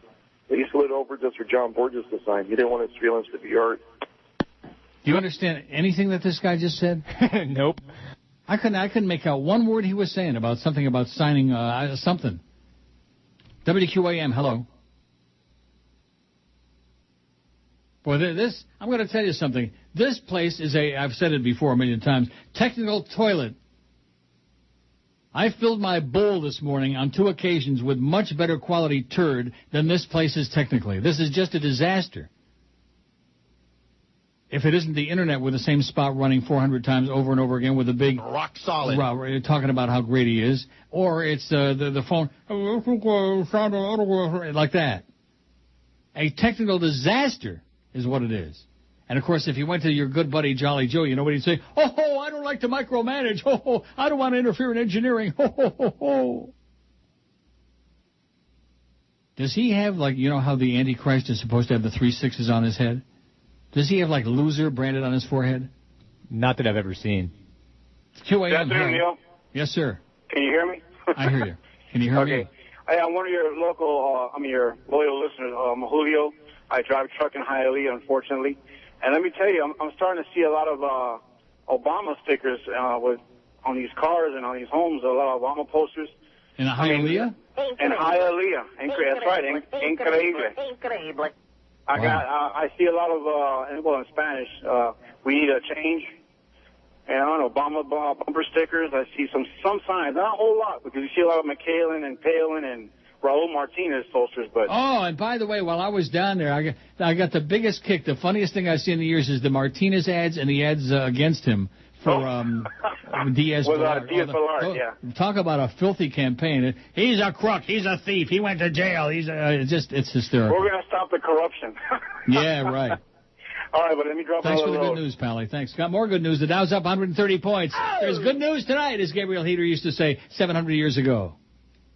And people are saying, Gabriel Heater, what the hell is that? Is that something like a space heater? Well, it's a good thing I opened that window, a little bit of air in. 901 votes on Flea's poll.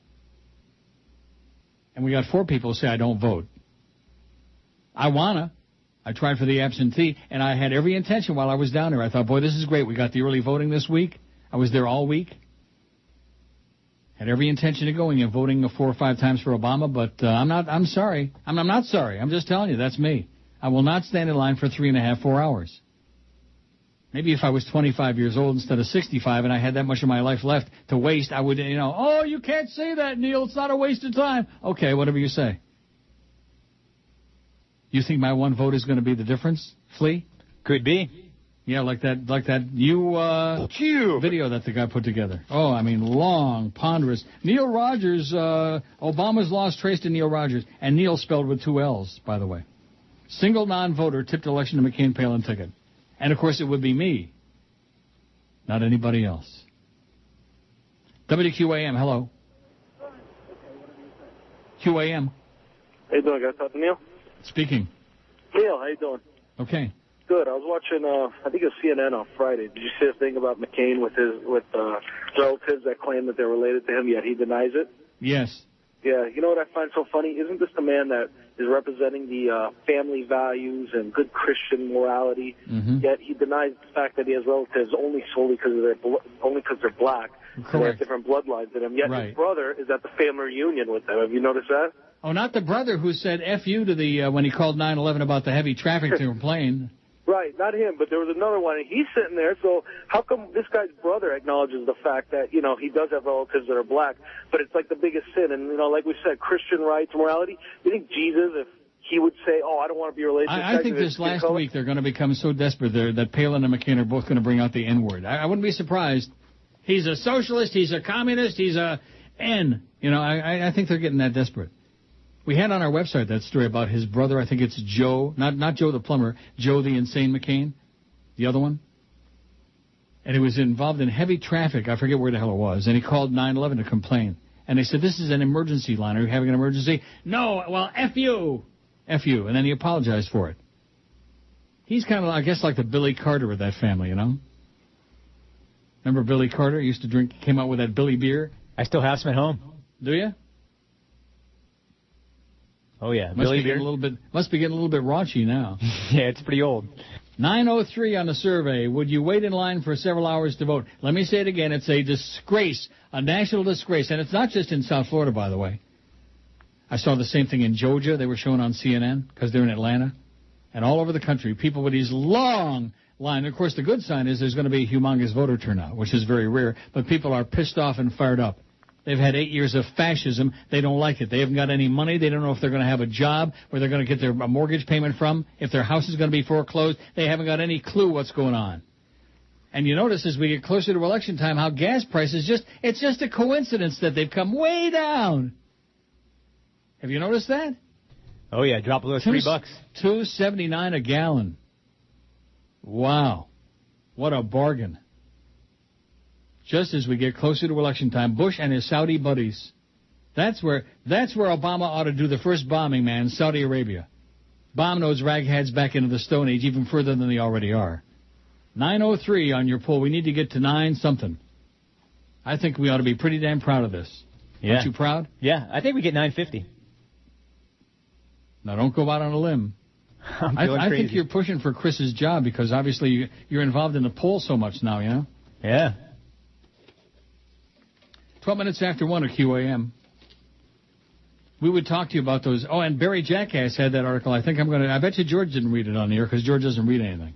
No, he did not. The Barry Jackass column about the ratings? Nope. Joe Rose and Uncle Neil did just fine. We beat across the street. And the rest of the day, we didn't do so good. Like that. And what about the big... Oh. How did he do? Of course, he wasn't on 2 to 4 then. Oh, that 2 to 4, that jerk show. If they could have left the jerks on one more book, man, we could have owed points. The Jerkmeister.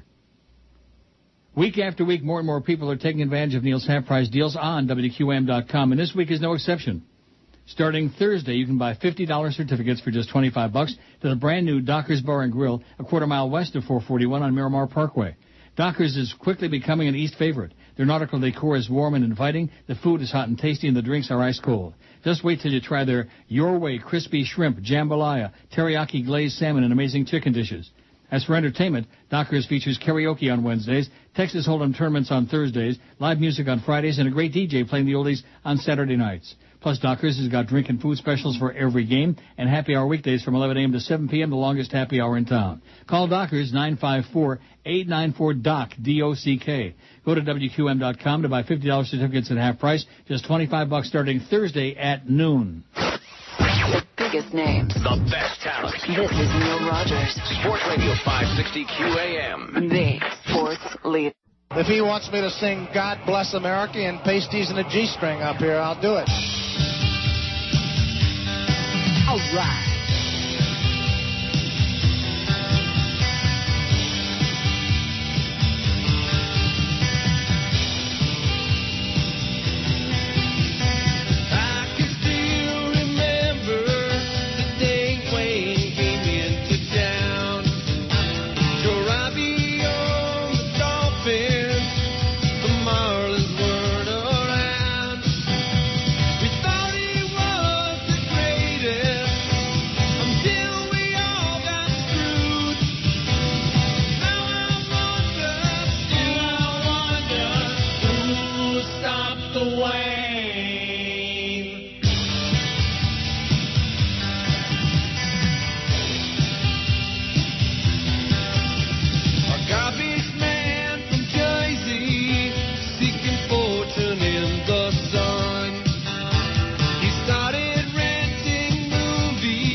I heard Neil Rogers saying, I wasted one